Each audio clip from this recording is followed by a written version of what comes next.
Greetings, brothers and sisters. It's time for another episode here. It's Real Talk Mormonism, live calls, conversations on StreamYard. Please join up in the chat. We've got to get some people going here tonight. Who's out there? Who wants to talk about something that's LDS related? We'd be delighted for you to come into the live chat and interact with us at this time. I'm happy to be on here for any period of time whatsoever. Haters, whether there's people who know everything about the church, whether there's people who know nothing about the Church of Jesus Christ of Latter-day Saints, what do you want to talk about out there, folks?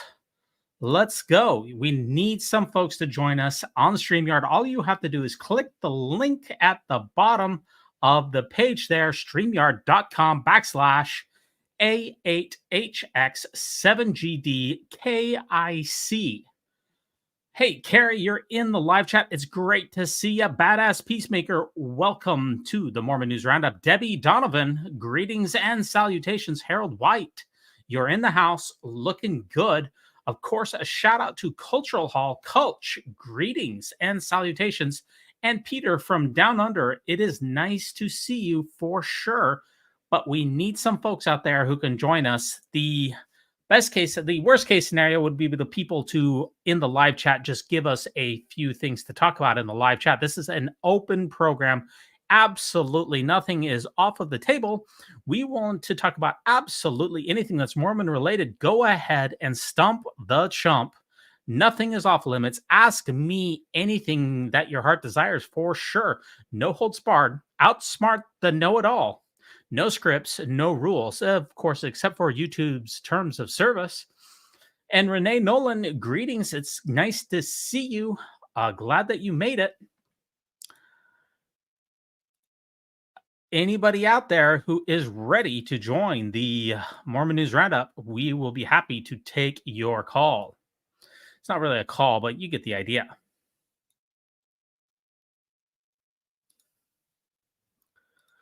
Have I received my second anointing? I know there's a joke out there that says that we can't talk about those things. They're sacred, but not secret. But no, I have never received my second anointing. And honestly, I didn't even realize that there was a second anointing for the first 35 years of my church membership. It's obviously a very sacred event that takes place only in LDS temples.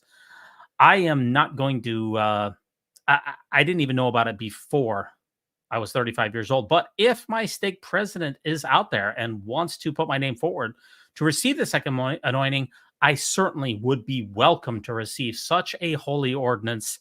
That would be delightful. And as far as Tim Ballard and the issues that go along with him, do you get the pun there? The Tim Ballard issues that he's brought up? Yeah, I mean, Tim Ballard is a mess. Absolutely incredible. Just crazy what's going on with Tim Ballard there. I guess we can take a look at that. And since no one is in the green room here, his lawsuit there was dismissed, I see here.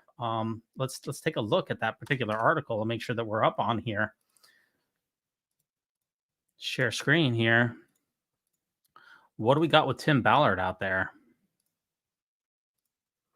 So according to this, let's take a look at what's happening with the latest and unfortunately not the greatest with Tim Ballard. The Utah Crime Lab has found that Tim Ballard's sperm was on his assistant's skirt. Plaintiffs say, let's see what's going on with Timmy.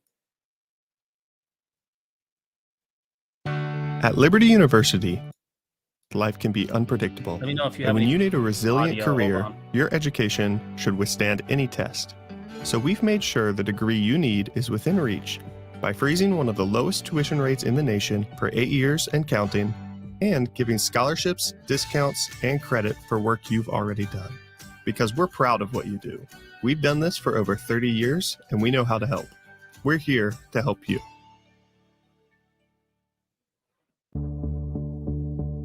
I was molested and sexually assaulted by Tim in 4 different states, 5 different countries, in the span of 10 months.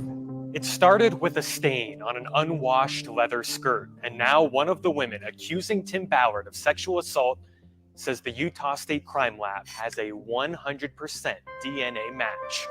I'm Fox 13 investigative reporter Adam Herbetz, and these are the new court documents just filed in one of the cases against Tim Ballard. He was the CEO of Operation Underground Railroad, an anti-human trafficking nonprofit.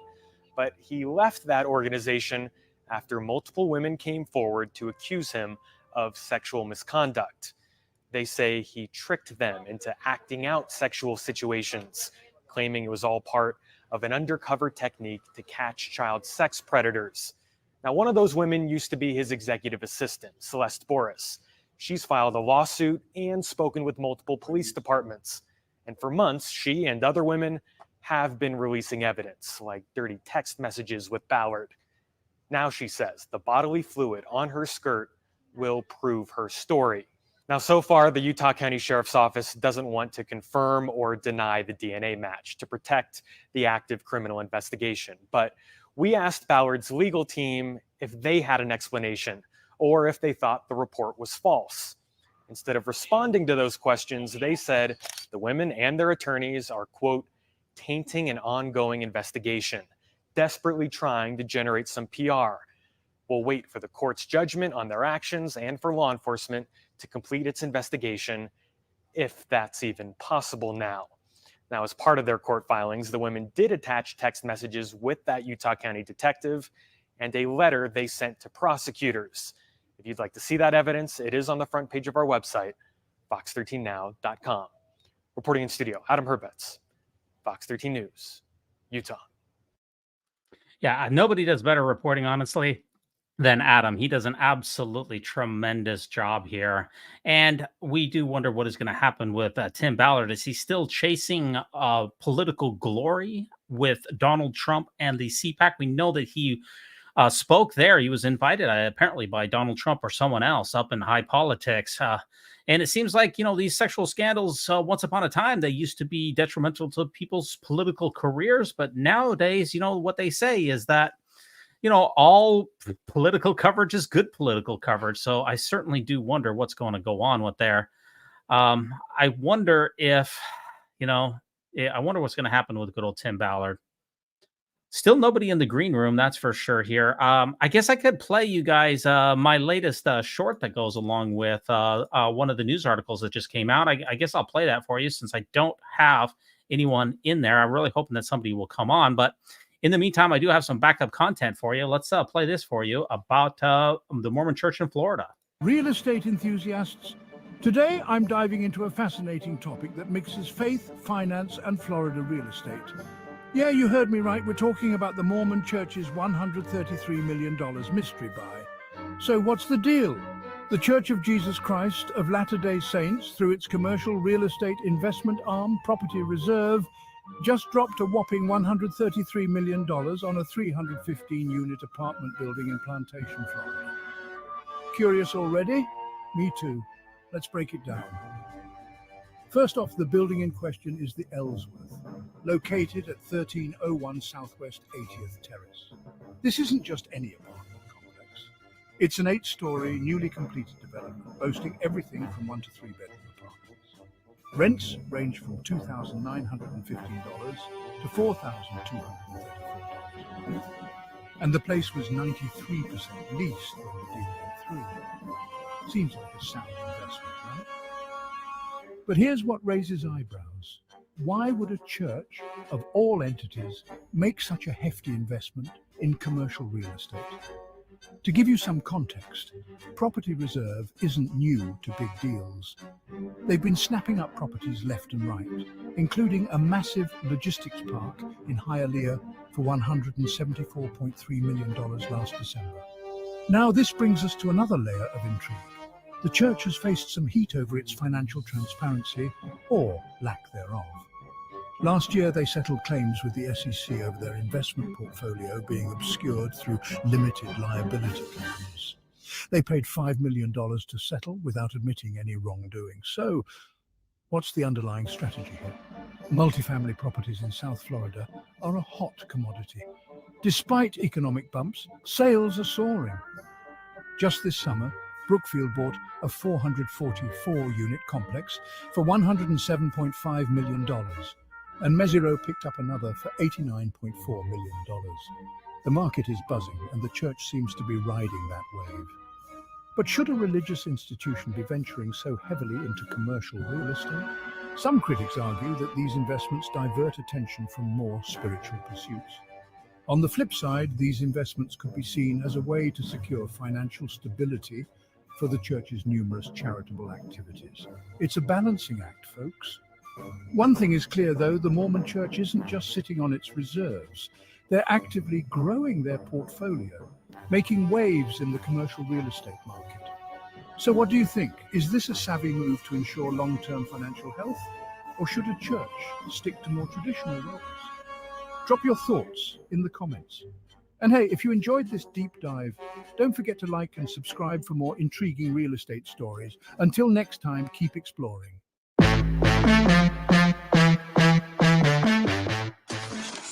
Recording. I always try to put a joke at the end of these little shorts here. I'm a big Downton Abbey fan there, for sure. I mean, oh boy, yeah, $133 million in Florida. Boy, that's a lot of money. Culch, how far away from that are you at? That's a lot of cash. That is a lot of dough. We still need that. I had some AI give me some Florida real estate here, and let's see how accurate it is here. I'm just kind of spitballing here, but I think that looks pretty good there. That is a gorgeous facility there. What do you think about that? Or how about this one? That is also absolutely beautiful. There's nothing like South Florida, by the way. And also, I was actually born in Florida, so I love it there. How about this one? See, with the temple right off, I really, really like this one. With the temple right off there, where you can just, all of those temple Mormons can just, ride that ship in there. Boom, you're in the temple. That is gorgeous. I like that. I think that looks great. Or finally, this one. That's South Florida Mormon real estate. I do like the looks of that. Let's go back and take a look at the actual article that went along with that for sure here. Hey there. Let's look at the description here. We will cover this more in depth on the Mormon News Roundup here. You know what? I'm sorry. I was hoping somebody would come on here, but not really prepared to just spitball for this time frame here. But Mormon CRE unit pays $133 million for South Florida multi-family unit. Buyers with resources are flocking to hot multi-family sales market. So this week, the Salt Lake City-based Property Reserve, which is the investment real estate arm of the Church of Jesus Christ of Latter-day Saints, paid $133 million to buy a newly built multifamily campus in Plantation, Florida. Now, where in the world is Plantation? Plantation, Florida. Where is that anyway? Oh, it's right by Hollywood. In fact, this is exactly. I was born in Hollywood, Florida. It's right north of Miami. Very interesting stuff here. 8-story building known as the Ellsworth encompasses 315 units in proximity to I-595 and South University Drive.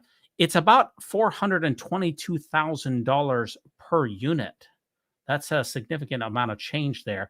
And what the church usually does with these operations when it buys this commercial real estate is it typically buys the properties and then it leases the apartments inside. It doesn't buy them and then flip them and then sell them for a profit. It always wants to have perpetual income that's coming in from these leases. And it's the same thing with the church and the LDS philanthropies department. When rich Mormons die and they leave some of their estates to the church, or if the church takes ownership of the property and gives the living participant an annuity, it will continue to rent those properties or lease those properties out. The church rarely sells properties once that they bought them. You've noticed that the church almost never, you will see in the news, the church selling real estate, although there was a couple of examples last year where the church sold a couple of tens of thousands of acres outside of Kansas City, but that is absolutely the exception and not the rule. So yeah, this plantation is part of Florida there, and it's in South Florida. It's about 5 hours south there by Miami. Welcome once again, Peter. Really appreciate you coming on here. I was really hoping that people would call in, but I'm not seeing anybody yet. And that's okay. Have you ever contemplated? I've got a couple of things that I can fill the time with. I was hoping somebody would call in here. Over the years. Let me know what you think about that AI short. I think it's a pretty decent short for sure. And here's a more lighthearted short. I guess good thing I got a bunch of backup content here.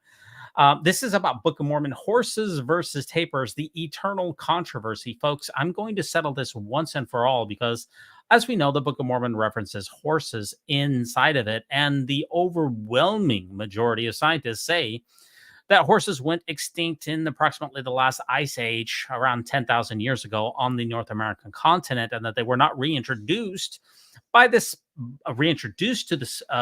the indigenous people until approximately 1550, when the Spanish conquistadors came across and introduced those to the indigenous persons who were living there. So that, of course, is one of the most well-known of the Book of Mormon anachronisms. And how is it that apologists are going to deal with that? Well, they say that actually it's called loan shifting. The horses that are referenced in the Book of Mormon are actually not horses. They're actually tapirs. And that can be quite confusing for some people, and it certainly is a running joke. There's no doubt about it. In fact, there's on Reddit, there's a a funny thread on Reddit that's called "Our Horses," and it's been taken over mostly by ex-Mormons who go into that Reddit thread, and instead of posting horses, they post that actually it's "Our Horse," not "Our Horses" on Reddit. So if you search for "Our Horse" on Reddit, it's been taken over by ex-Mormons. So this is it. If you go to Our Horse, it is nothing but tapirs here. And a lot of people are very confused by that delineation here. See, Happy World Horse Day, which took place a short time ago. It's all tapirs. If you want to actually learn about horse on Reddit, you have to go to Our Horses. But I'm going to solve it once and for all here, folks, as far as, is it tapirs? Is it horses? What's going on here? Let's check it out. And as far as the StreamYard allow people to come on without being on camera, it does allow you to come on to StreamYard. You do need to have a microphone for sure, but you can come on without a camera, and all there will be is a little icon for you on there. Hey there, history buffs. Today I'm diving into a fascinating topic that has sparked quite a bit of debate over the years, the mention of horses in the Book of Mormon. Now, according to the Book of Mormon, horses were present in the Americas during the time of the Nephites and Lamanites, but here's where things get interesting. Irrefutable scientific evidence shows that horses did not exist in the Americas during this period. So how did horses actually come to the Americas? Well, they were introduced by Spanish explorers in the late 15th and early 16th centuries. Their arrival had a profound impact, transforming Native American cultures and societies. Horses changed the way people hunted, traveled, and even engaged in warfare. They quickly became an integral part of many Native American cultures. But back to the Book of Mormon, critics argue that the mention of horses, along with other anachronisms like chariots and wheat, indicates that the book is not an authentic historical record. They suggest that these references suggest the book might be more of a work of fiction than a factual account. Now, Mormon apologists have come up with some interesting theories to explain these anachronisms. One of the leading theories posits that the horses mentioned in the Book of Mormon might not have been horses at all, but rather another animal like the tapir. But let's be honest here, tapirs are not at all interchangeable with horses. I mean, imagine trying to ride a tapir into battle. It's just not the same. This theory tries to bridge the gap between the Book of Mormon's account and scientific evidence, but it doesn't quite follow logic. Critics say that these explanations are a bit of a stretch and don't really hold up under scrutiny. So what's the takeaway here? The mention of horses in the Book of Mormon remains a contentious topic. The scientific evidence doesn't support their existence in the Americas during the time period covered by the book. And while theories have been proposed to explain this, they often fall short of providing a satisfactory answer. It's a classic example of how historical texts can be scrutinized and debated for years, if not centuries.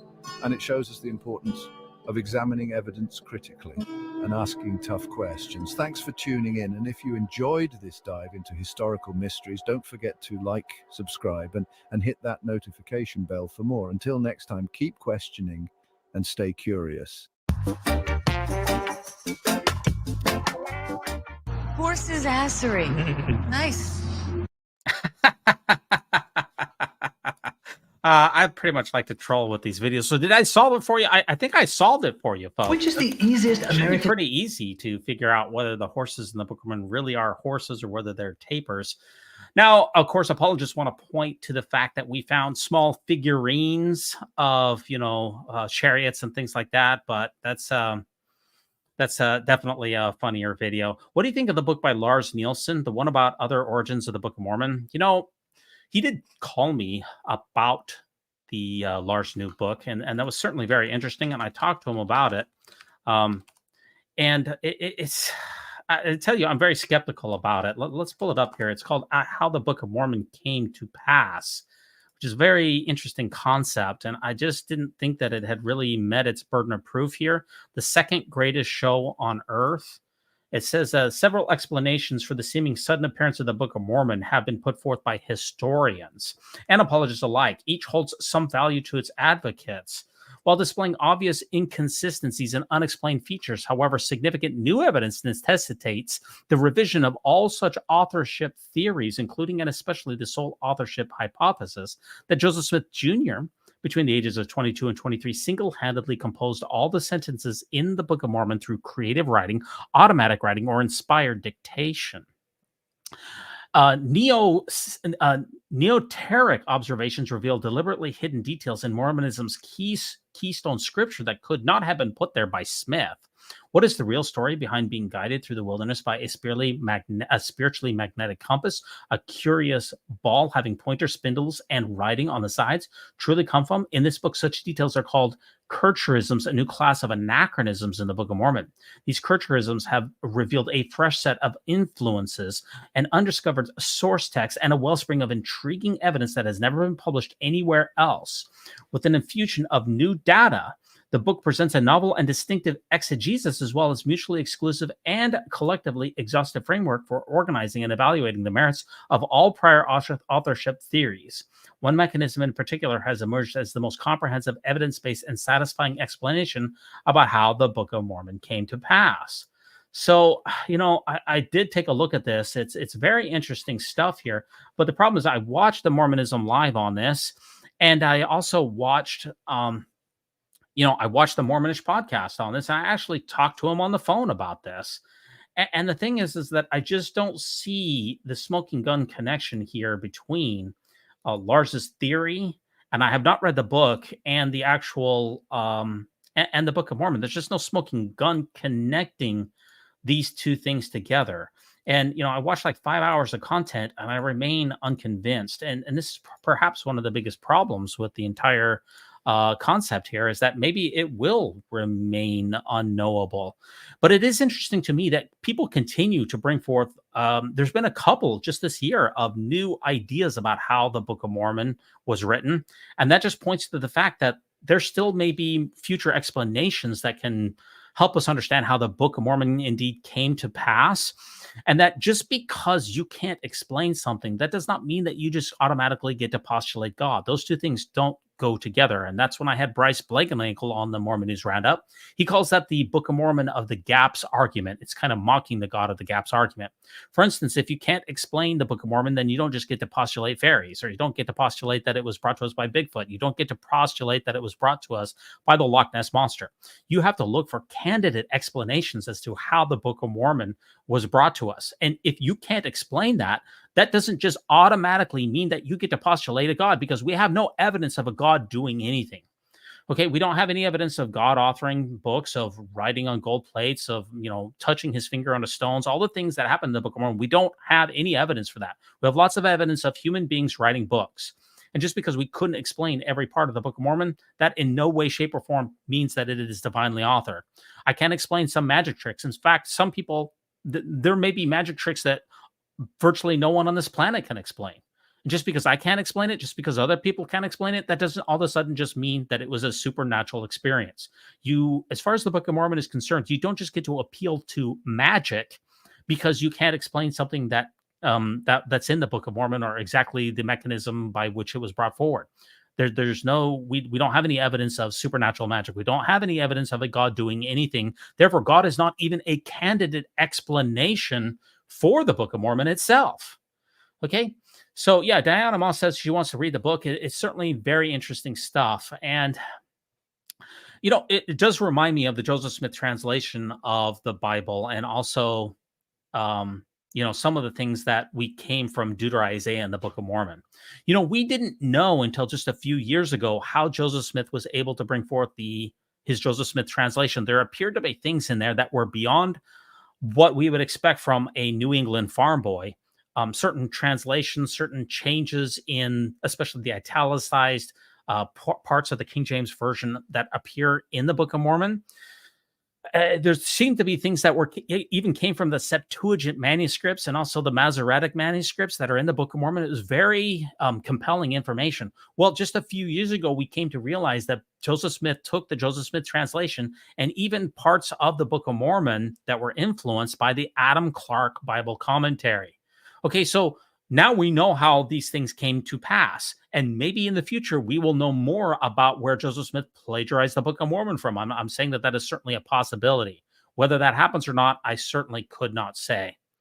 Now, I still do not have any guests that are in the green room, which is definitely unfortunate here. I'd be happy, Debbie, to have you come on. But I certainly want to learn more about how the Book of Mormon came to pass with Lars Nielsen. And if it is true that that Joseph Smith could have been influenced by Kircher and that the church itself bought a bunch of Kircher's stuff and hid it away in vaults, it may be that we never get more information about how this particular theory is composed. But it is just fascinating that we're over 200 years past when the Book of Mormon, we're coming up on 200 years about when the Book of Mormon was printed, and people are still trying to explain the book. I find that to be very, very interesting stuff. Now, as far as the hate symbols of the is the book of are tapers a hate? Was that last video that I played? Was that actually hate speech? Is it true that mocking the entire taper construct here is actually a hate speech? Let's play that because it appears that tapers actually could be hate speech. Let's check this out from Colch. Several references to tapirs, which is a symbol of anti-Mormonism on the internet. Hey everybody, welcome back into another episode of Cultural Hall. This episode is a direct result of information I got from Rebecca Biblioteca from the Mormonish podcast. I was listening to Mormonish and she made a comment about someone saying that tapers are hate speech. And I was like, what in the world is she talking about? But apparently, the Salt Lake Tribune does a podcast called Mormon Land. Mormon Land is a weekly podcast run by the Salt Lake Tribune, and it's hosted by Peggy Fletcher Stack and David Noyce. On this last week's episode of Mormon Land, they had some folks from Public Square magazine on. They interviewed C.D. Cunningham, the managing editor of Public Square magazine, and associate editor Brianna Holmes. The title of this episode of Mormon Land is The Case for a Group Dedicated to Protecting Latter-day Saints' Civil Rights.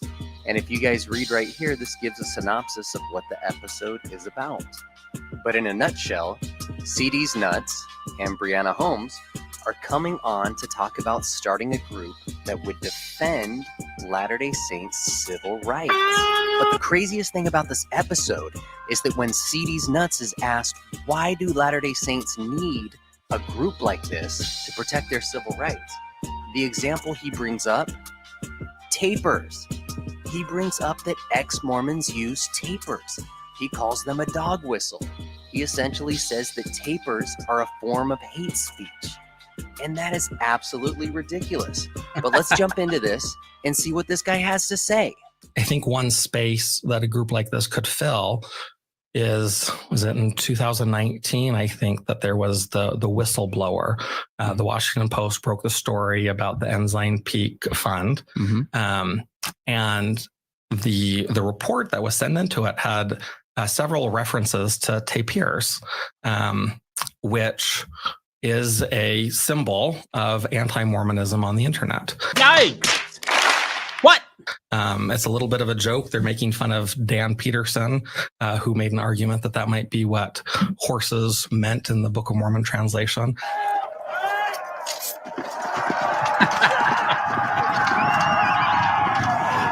And and they don't particularly care for that argument. And so tapirs has become a little bit of an icon. And if you look at like the ex-Mormon subreddit, like that's literally the icon on there as a picture of a tapir. And so reading this as someone in the know who understands this Latter-day Saint space, I could immediately recognize this document as being motivated in part by anti-Mormon animus. What the shit? Right? The person who wrote this has this dog whistle about tapirs that people will hear who share their sentiments. And yet that was not reported by a single media outlet so far as I know. The Washington Post left it out of theirs. Was it Religion Dispatches that published it with them? And so something like that, I mean, it's a little bit of a niche thing. I mean, it's a dog whistle. Literally only certain people are meant to be able to hear and understand that. Just give me a name. Give me a White name. supremacists and Who would white you like me to condemn? White supremacists and right Proud militia. Boys, stand back and stand by. So the implication is that the media didn't know, and They an didn't know. organization like this could have at least pointed But that isn't that out. the role of the church PR department itself? And the church does have PR reps in all stakes, in all regions. The informing of the public does seem like a church role, not an independent role. Am I wrong about that? You know, the church is a religious organization. It's not a civil rights organization. And But I think, correcting misinformation is definitely something the church does. oh, for sure. Yeah. The church PR does. Yeah. But I don't think it's necessarily wise or appropriate for the church to be reaching out to say, hey, you've missed this angle on your story. Oh, I had wished you had thrown this in. I mean, you probably work with church PR We more get than that anyone. all the time. Do you? Yeah. Where they're All the adding time. things to the story. Do you feel like the institution somehow is handcuffed in a way that they can't do some of those things? I wouldn't describe it as handcuffed. Okay. But I would say that because of the institutional structure and because of their need to represent Jesus Christ on earth to the people who are there, that there are ways that people engage in the public square in terms of correction and information that they wouldn't do, but that there's a space, an appropriate space for. So now that you've had a chance to hear Public Square's take on this, I want you to sound off in the comments. Let me know what you think. Are tapers just a silly thing that ex-Mormons use? Yeah. A little inside joke that we all have? Yeah. Or is CD's nuts right?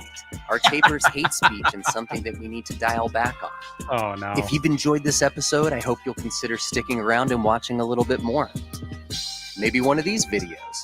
I appreciate y'all watching, and we'll see you on the next one. Okay, first of all here, tapers are in no way, shape, or form hate speech. That is absolutely crazy. That makes absolutely no sense. It is nothing but an inside joke for ex-Mormons, like I showed on Reddit all the time. They took over the R horse, and people just come into the horse who really like horses, and they're like, what's the deal here? These are all tapers. This makes no sense. That's why the only thing that's dedicated to horses on Reddit is actually R horses.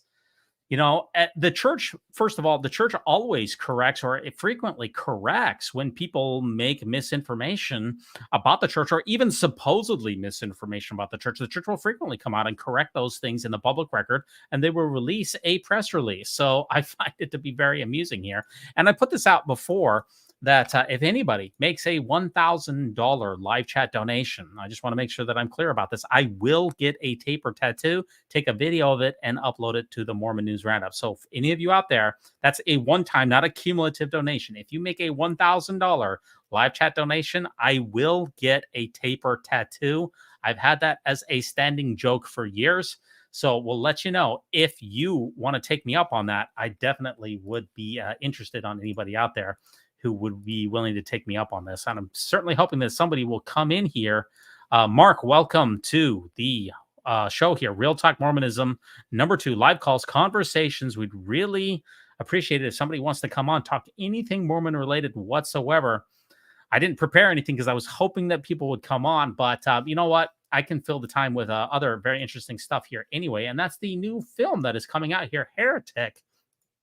That's coming out here. This is very interesting stuff here. Let's bring that up here. I do apologize that I don't have all this stuff completely ready to go here. Heretic is the new movie. Let's take a look here at what we see here with Heretic. Now, Heretic is a new film here that is going to be released here in short order. The plot is under wraps. It's rumored to follow two young women of religion who are drawn into a game of cat and mouse in the house of a strange man. It's directed by Scott Beck here, and of course, it stars Hugh Grant, Sophie Thatcher, and Chloe East here. Here's some of the photos from Heretic here. It's certainly very interesting here. Let's check out the trailer. It could be kind of difficult. It's considered a horror movie. And let's look at the trailer. I do hope it doesn't get me a copyright strike, but I'm very interested to see people's thoughts and reactions on what's going on with this movie. Is this a good? Honestly, that looks absolutely sometimes that looks absolutely terrifying. I'm not very good with horror movies. I can't watch almost anything scary. When I was a kid, I watched the Aliens movies, and I kind of lost my appetite for anything that is horror related. So, but that does look very, very interesting for sure. Somebody typed in the live chat that one of the sister missionaries is actually an ex-Mormon. Does anybody know? Are those sisters actually members of the church? I haven't done the research that is necessary to talk about this because I wasn't really prepared for this show. But the thing about it is that it looks like this was a contemporaneous show, and sister missionaries have cell phones now. In fact, that is supposedly one of the divine. It's amazing what people say is a divine manifestation of President Nelson's prophetic powers. But the fact that he allowed missionaries back when he took over starting in 2019, I've had the missionaries over to my house a number of times, maybe once every other month or so, and they all have cell phones. As soon as they were locked in this house, where are the cell phones, sisters? And by the way, where are the three Nephites while we're at it? Aren't those three Nephites supposed to protect those sisters? That's the legend. That's the lore. It would be a good time for those three Nephites to show up. They're never around when you need them. Have you ever noticed that? That's one of the biggest one. This is one of the biggest bummers out there. This is definitely going to scare a lot of moms from sending people on missions. There's no doubt about that. Sister missionaries in particular are, in my opinion, very vulnerable. They're going up to random people's houses. When I was on my mission, not once, but twice did people pull guns on me on my mission, 2 times. And I was a man, and I certainly have that kind of a privilege. And what about the sisters? There can be some incredibly harmful situations for the sister missionaries out there.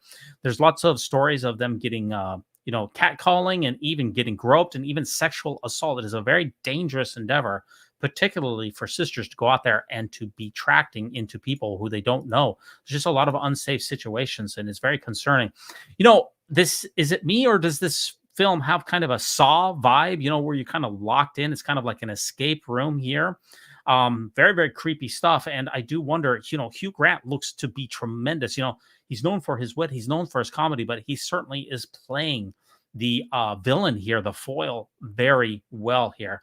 And that's the problem, is that the three Nephites, they're always changing a flat tire instead of helping out these sister missionaries. They're just never there when you need it. And definitely sister missionaries definitely do have a lot of dangers that go along with them. Again, this is Real Talk Mormonism number 002, our second installment here. We'd love to have somebody come on. We talk about anything Mormon related. You have questions about current events, theology, history, or if you just want to stump the chump. I'm definitely the chump in this situation, and I am willing to take any and all callers. Hopefully the trolls will stay away. Now, I had a couple of other videos that I actually released this week too, and one of them is the unprecedented influence of President Russell Marion Nelson Sr. I did make this video, and I thought maybe you would want to take a look at it. You guys can tell me what you think. Is the thumbnail for this video says that Mormons don't worship President Nelson, right? They definitely don't worship him. Or do they? Have you ever contemplated the influence of leaders in religious communities, particularly in shaping the ideologies and beliefs of their followers? In the grand tapestry of human society, leaders in religious communities hold a unique and powerful position. Their words and actions exert a profound influence, shaping not just beliefs and ideologies, but also the actions of their followers.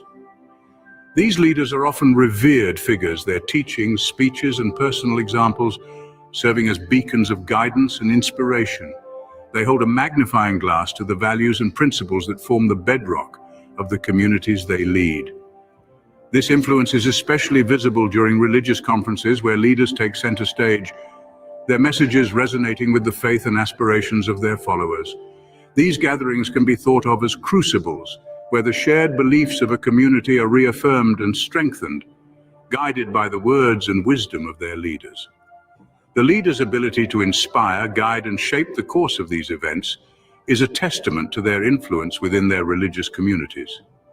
Today, we delve into a specific case of such influence, President Russell M. Nelson's role in the October 2021 General Conference. The October 2021 General Conference was a significant event in the religious calendar.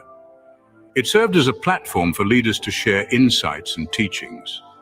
And among them, President Russell M. Nelson stood out remarkably. His words echoed throughout the conference, with fellow speakers citing Nelson a record 42 times. This meant that Nelson's talks were referenced in nearly 70% of all speeches, a testament to his influential position. The conference's discourse was deeply shaped by 5 of Nelson's previous talks. These were brought up 20 times, each time adding depth and context to the discussions at hand. The subjects of these talks varied, but their recurring mention underlines their relevance and Nelson's ability to address key issues. And it wasn't just about numbers. The conference saw a wave of admiration for Nelson, with speakers drawing comparisons between him and past prophets, underscoring his role as a prophet of God. While other leaders, both living and deceased, were also cited, it was Nelson who received the most attention and reverence. Nelson's influence was clear. His words and teachings became a central part of the conference narrative. But what exactly was the impact of Nelson's influence during the conference, one may ask? The answer resonates loudly in the words of admiration and praise that filled the room from various speakers. Nelson wasn't just another leader in the crowd, he was a beacon, a light guiding the way. There were instances where comparisons were drawn between him and past prophets, placing him on the same pedestal, emphasizing his role as a prophet of God. But it wasn't just in words, his teachings were a common thread weaving through the fabric of the conference. They were referenced in a staggering 70% of all talks, demonstrating the reach of his influence. His past 5 years' worth of talks alone were mentioned 20 times, a testament to their lasting impact. The attention he received wasn't merely polite acknowledgement, it was a reverent admiration that underscored his revered status within the church. In conclusion, Nelson's influence during the conference was profound, shaping the event's messages and the beliefs of the attendees. His role as a leader in his religious community is undeniable, and his influence is a testament to the power of leadership in religious communities. What do you call that? Worship? What do you call that? Well, a lot of people would call it worship. Yeah, it's an unprecedented number of mentions in the last general conference. Absolutely extraordinary. And that's where I got this Reddit thread here, which really talks about how much he really was mentioned. And it's really unprecedented. If you take a look at this, got this from the general conference corpus. He's mentioned twice as much as in general conference as anyone else. So here we see how much President Monson is named during general conference. So in 1985, not that much. And then when he comes up to a prophet, when President Nelson takes over in, 2008, 2009, he goes up. And then after he died, he goes down. And the same thing with President Hinckley. When President Hinckley in 1995 becomes the president of the church, his mentions in general conference go up quite a bit. And then again, when he passes away at 2008, I believe that it was, his mentions go down. But what we're seeing here is really an order of magnitude difference with President Nelson. I mean, the amount of mentions, like I mentioned in that short video, are absolutely off of the charts. I mean, he's mentioned here, the percentage here is really much more than any of his predecessors. It's truly unprecedented. Benson, hardly mentioned. Hunter, hardly any mentions, even when he was president from 1994 to about 1995. President Nelson, he's mentioned much more than anyone else. And of course, the question here is, why is he mentioned so much? If you look at this thread here, it says, the more that you have to tell people that you're a prophet, this tells us more about Nelson than it does the people talking about him. It's just kind of gross because he seems to relish it so much. And this person says it's obnoxious, along with the hear him and myopic references. Yeah, they also, it's not just about mentioning President Nelson. You have to, speaking of dog whistles, President Nelson has a number of dog whistles. You have to say the word myopic in your talk. I mean, you don't have to, but you're highly encouraged to. And you also have the Hear Him, you have the Covenant Path, and then you have President Nelson's labels. Everyone is lining up the dominoes. You know, we saw that in the last, the general conference before last, where people were crushing the water bottles in the church cafeteria. And once President Nelson crushed his water bottles, then you're supposed to crush your water bottles too. Water bottles. I'm having a hard time saying that. Yeah, the Hear Him and the Covenant Path references are over the top. Yeah, it's absolutely unprecedented. That's why I was joking around about that particular clip. I said, you know, people, Latter-day Saints don't worship President Nelson, but they sure mention him a lot. In fact, they mention him more than they mention Joseph Smith, and they mention him more than they even mention Jesus. So it's really a high level here. It's pretty interesting stuff. Now, I thought I would also just talk briefly, since I'm killing time. I'm hoping somebody come on to StreamYard. This is open season here. Real Talk Mormonism 002, second episode, live calls. Come on to the live chat. You can talk about anything so long that it is Mormon related. Be happy to discuss them with you. And I did want to talk about this, the Mormonism After Dark with Radio Free Mormon and Bill Real, which is going to be launching here in just 2 days. Now, the question is, did I rip off them? I don't know. Maybe I did. Maybe I didn't. I don't think it really matters, because the best show is definitely going to win.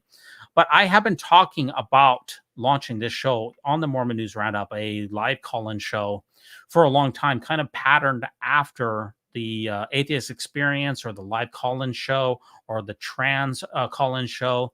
I like to have the controversies, and I certainly hope that someone will come on and try to hand me my lunch. That's what I'm hoping for, and we can really get into some fireworks. I'm ready to discuss things, and I'm ready to have people push back on me. I don't hide behind my AI assisted videos, although I do enjoy them from time to time. But as far as the Mormonism After Dark, let me know your thoughts. Am I ripping them off? I do want to say that, for the record, I announced my show, for sure, yesterday afternoon, and about an hour or two later, they finally said that they were also going to be doing a Mormonism After Dark on Sunday for the first episode. So I did slightly beat them to the punch, but I have been talking about the show for a long time. So you let me know your thoughts about that. I'd be very interested to hear that. Now, I guess I'm going to do only an hour if nobody is willing to call in here, but I do have a surprise project that's not totally ready to go.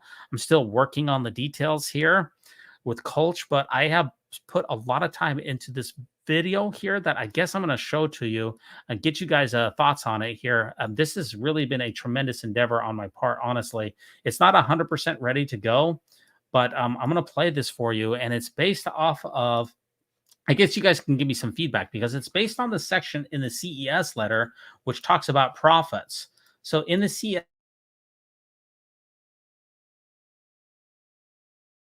as one person's desire and faith to try to get answers to gospel questions. Let me pull up that section for you, because you can see what it is that we're talking about here. Assuming that I am still on the air. Yes, I am still here. So on the prophet section from the CES letter, if you look at the main CES letter, it's Jeremy Reynolds released it in April of 2013, updated several times. It's his answer to Search for Mormon Doubts, and there's a number of different sections that are in the CES letter. Everything from the title page to preface, the dedication, Book of Mormon, translation, First Vision, Book of Abraham, Kinderhook plates, prophets, testimonies. There's about 12 sections in here. In the prophet section here, Jeremy talks about how he had some difficulties and some questions about prophetic, how to determine if somebody truly is a prophet and what that means. This is the section right here. And I put together, and Culch also helped me a little bit. And it's not done yet, so I'm kind of letting the cat out of the bag here. But I'm going to play this video, and you can see the amount of effort that it's taken for me to put this video together. It's not 100% done, but I'm going to play this for you. Maybe you can get some feedback for it. It is about a 20-minute video that talks about prophets and how we can determine if somebody really is a prophet. Now, like I said, it's not 100% done, but what my vision is that, speaking of visions, is that I would kind of like to put together a video that goes over every single section of the CES letter on video. So this one section is 20 minutes long. There's maybe 12 to 15 sections. So what would that be? That would be like maybe 4 or 5 hour video. So that's my kind of plan, or my hope, is that I would put together something like that, the definitive CES letter video on YouTube. Now, so far, I am 10 hours into this video. It's only 20 minutes long. It's going to take a little bit more time to get it over the finish line, but it's a tremendous amount of work. But it's not 100% ready, but let me play it to you. Since I'm trying to kill time, hopefully somebody will come into this program into the live chat and put their face on video. I'd be very grateful for that. But let me get your thoughts on this. It's not 100% done, but let me know. The Lord will never permit me, or any other man who stands, as president of the church, to lead you astray. It is not in the program. It is not in the mind of God. If I were to attempt that, the Lord would remove me out of my place. In the October 2014 General Conference, Elder M. Russell Ballard taught, "Keep the eyes of the mission on the leaders of the church. We will not and cannot lead you astray." Yeah, right. From the 2013 LDS, Laura Grace and Priesthood Essay, we read that today, the church disavows the theories advanced in the past that black skin is a sign of divine disfavor or curse, or that it reflects unrighteous actions in a premortal life. 2013, prophets, seers, and revelators throwing yesterday's prophets, seers, and revelators under the bus over yesterday's racist revelations and doctrines. President Brigham Young taught what is now known as Adam God theory. He taught that Adam is our Father and our God, and the only God with whom we have to do. Brigham not only taught this doctrine over the pulpit in conferences in 1852 and 1854, but he also introduced this doctrine as the lecture at the veil in the endowment ceremony of the temple. Brigham also published this doctrine in the Deseret News on June 18, 1873. How much unbelief exists in the minds of the Latter-day Saints in regard to one particular doctrine which I revealed to them, and which God revealed to me, namely that Adam is our Father and God? I do not know. I do not inquire. I care nothing about it. Our father Adam helped to make this earth. It was created expressly for him, and after it was made, he and his companions came here. He brought one of his wives with him, and she was called Eve, because she was the first woman upon the earth. Our father Adam is the man who stands at the gate and holds the keys of everlasting life and salvation to all his children who have or whoever will come upon the earth. I have been found fault with by the ministers of religion because I have said that they were ignorant. But I could not find any man on the earth who could tell me this, although it is one of the simplest things in the world, until I met and talked with Joseph Smith. Contrary to the teachings of Brigham Young, subsequent prophets and apostles have since renounced the Adam God theory as false doctrine. President Spencer W. Kimball renounced the Adam God theory in the October 1976 General Conference. We warn you against the dissemination of doctrines which are not according to the scriptures and which are alleged to have been taught by some of the general authorities of a past generation, such, for instance, as the Adam God theory. We denounce that theory and hope that everyone will be cautioned against this and other kinds of false doctrine. Along with President Spencer W. Kimball and similar statements from others, Elder Broussard McConkie made the following statement. There are those who believe or say they believe that Adam is our Father and our God, that he is the Father of our spirits and our bodies, and that he is the one we worship. The devil keeps this heresy alive as a means of obtaining converts to cultism. It is contrary to the whole plan of salvation set forth in the Scriptures. Anyone who has read the book of Moses and anyone who has received the temple endowment and who yet believes the Adam God theory does not deserve to be saved. Those ensnared by it reject the living prophet and close their ears to the apostles of their day. Ironically, Elder... Yeah, and I'll just pause real quick. So we have Bruce R. McConkie, who's just an apostle, who's telling a former president of the church that if you believe the Adam God doctrine, you cannot be saved. So this is why there's no Gospel Topics essay on the Adam God doctrine, because there is no explaining this away. This is just a bald-faced contradiction that literally cannot be resolved. You know, I remember when I was in seminary as a kid. And by the way, I I took a mixture of early morning seminary and also during school release time seminary because I lived in Utah. But I remember talking to my seminary teacher because I had heard or read an anti-Mormon pamphlet that discussed the Adam God doctrine. I wanted to read it for myself. And they did get it out of the Journal of Discourses for me. And he kind of handed it to me with a weird look on his face. And I read it. I said, so how do you explain this? And he said, well, just when we get to the other side, we'll have to ask Brother Brigham about it. There's literally no explanation to this particular contradiction. There's just a massive redefining of who God is. And it just really, the entire theology behind it is totally and completely made up. Let's continue this film here. Give me some more feedback on this work in progress. McConkey's June 1980 condemnation asks you to trust him and President Kimball as today's living prophet. Further, McConkey is pointing to the endowment ceremony as a source of factual information. What about the saints of Brigham's day who are following their living prophet? And what about the endowment ceremony of their day where Adam God was being taught at the veil? Yeah, so that's the entire problem. Is that Bruce McConkie says, well, look what's in the temple endowment ceremony.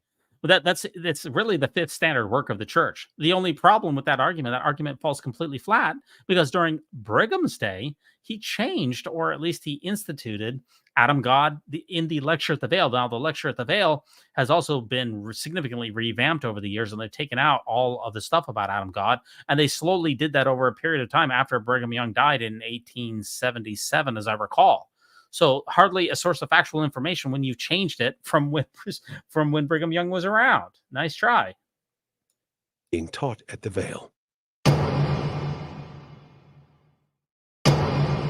Ooh.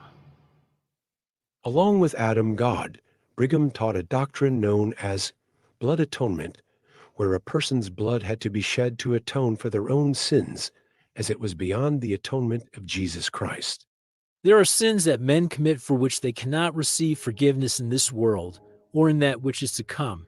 And if they had their eyes open to see their true condition, they would be perfectly willing to have their blood spilled upon the ground, that the smoke thereof might ascend to heaven as an offering for their sins. And the smoking incense would atone for their sins, whereas, if such is not the case, they will stick to them and remain upon them in the spirit world. I know, when you hear my brethren telling about cutting people off from the earth, that you consider it a strong doctrine. But it is to save them, not to destroy them. And furthermore, I know that there are transgressors who, if they knew themselves, in the only condition upon which they can obtain forgiveness, would beg of their brethren to shed their blood, that the smoke thereof might ascend to God as an offering to appease the wrath that is kindled against them, and that the law might have its course. I have had men come to me and offer their lives to atone for their sins. It is true that the blood of the Son of God was shed for sins through the fall and those committed by men, yet men can commit sins which he can never remit. There are sins that can be atoned for by an offering upon an altar, as in ancient days. And there are sins that the blood of a lamb, or calf, or of turtle dove cannot remit, but they must be atoned for by the blood of the man. That's messed up. As with the Adam God theory. Do you like the little joke that I put? That is seriously disturbing. Honestly, I'm just rewatching that for the first time.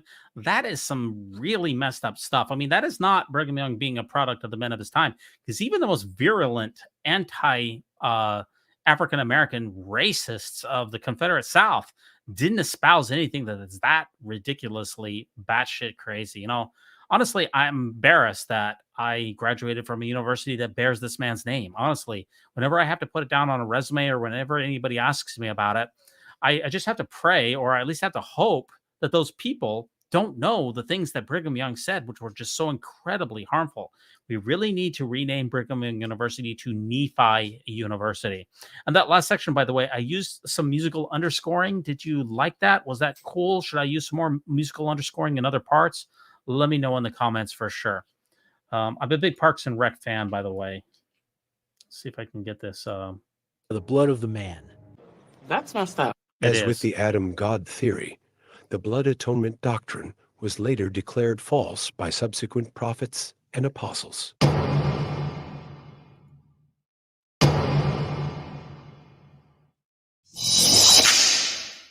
Brigham Young taught the doctrine that polygamy is required for exaltation. The only men who become gods, even the sons of God, are those who enter into polygamy. Several other prophets after Young, including Taylor, Woodruff, Snow, and Joseph F. Smith, gave similar teachings that the new and everlasting covenant of plural marriage was doctrinal and essential for exaltation. It's even in the scriptures. For behold, I reveal unto you a new and an everlasting covenant. And if they abide not that covenant, then are the damned. For no one can reject this covenant and be permitted to enter into my glory. In a September 1998 Larry King Live interview, President... I just got to say, I chose a Southern accent. And for those of you who think that's inappropriate, then I'll just say that you have never lived in the South like I have. Let's back that up a little. In a September 1998 Larry King Live interview, President Hinckley was asked about polygamy. You condemn it? I condemn it, yes, as a practice, because I think it is not doctrinal. What? It is not legal. And this church takes the position that we will abide by the law. Contrary to President Hinckley's statement, we still have Doctrine and Covenants 132 in our canonized scriptures. We're also still practicing... Not doctrinal. What are you talking about? There's a thing that's called celestial polygamy, Gordon. What are you saying? It's not doctrinal. Give me a break, buddy.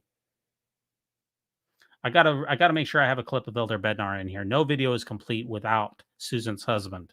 In our canonized scriptures. We're also still practicing plural marriage in the temples by permitting men to be sealed to more than one woman, so long as only one is living. Now, this is my temple, by the way. This is when Elder Bednar came out to the Washington, D.C. temple to rededicate the temple after it had been in reservation. It had been in renovations for 4 years, one of the longest renovations of any temple ever. And this is, by the way, the only time that President Nelson in the last couple of years has left the state of Utah is when he came out to dedicate the Washington, D.C. temple along with Elder Oaks and Elder Eyring. It was all hands on deck. They brought out apostles, including Bednar, Quentin Cook, and many others, including retired senators like Senator Smith, who was a prominent Latter-day Saint, and a lot of other things. So yes, polygamy is definitely still on the books, Gordon, just in case you were wondering. Apostles Elder Oaks, Elder Perry, and Elder Nelson are modern examples of LDS polygamists in that they're sealed to multiple women. That is a handsome photo. Can you, in the chat there, can you give me a 1 to 10, 10 being an extremely handsome photo right here, and 1 being an absolutely detestable, morally reprehensible photo? Can you give me a vote in the live chat on a scale of 1 to 10 about how good of a picture that is? Let me know your thoughts in there. Let's keep this train going. That's weird. I like the ominous stuff.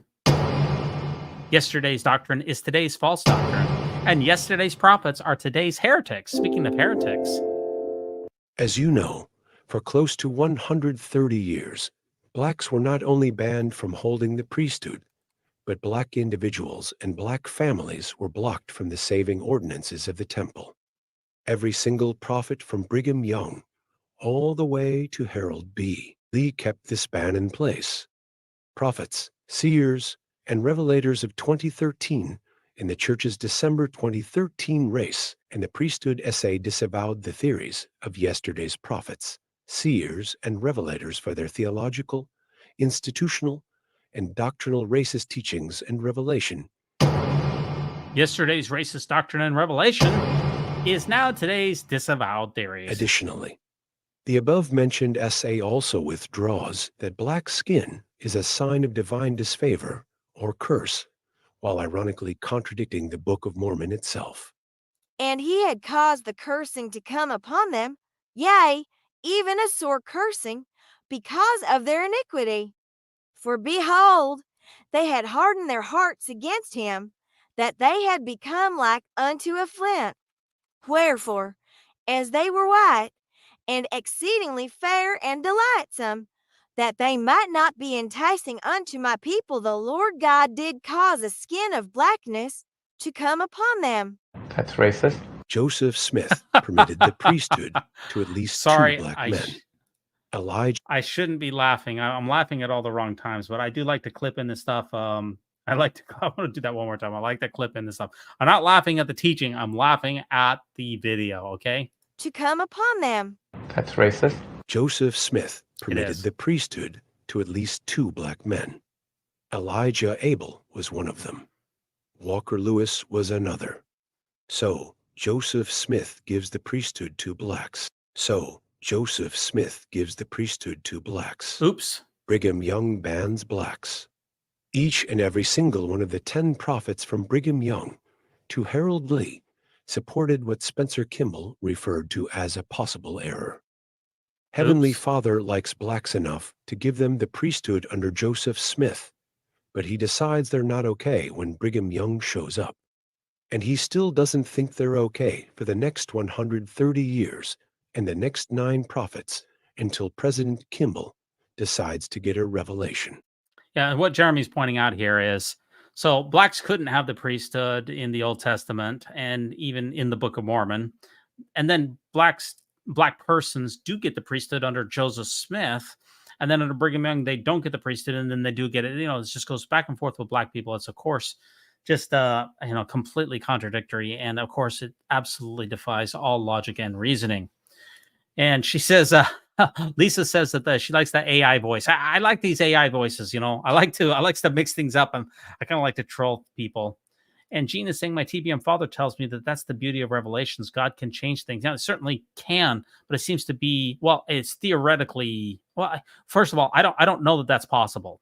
I don't know that God can change his mind because I have no evidence for a God, and therefore I have no ability to know whether that God can change things or do anything at all. We have no demonstration of God doing anything whatsoever, or that God has a mind, or that he can change a mind. So you say God can change things. That's not been demonstrated to be possible. The word can there denotes that something is possible. We don't know that that's possible because there's no demonstration of God's possible changing of his mind. So that would be my answer to that person. Yeah. And Howie says Harold Lee, no middle initial. I'm not a big fan of the middle initials. And when I write these AI videos, I'm just going to call them by their first and their last name. And one of the other reasons for that, Howie, is the fact that AI has a very difficult time reading these names with the middle initials.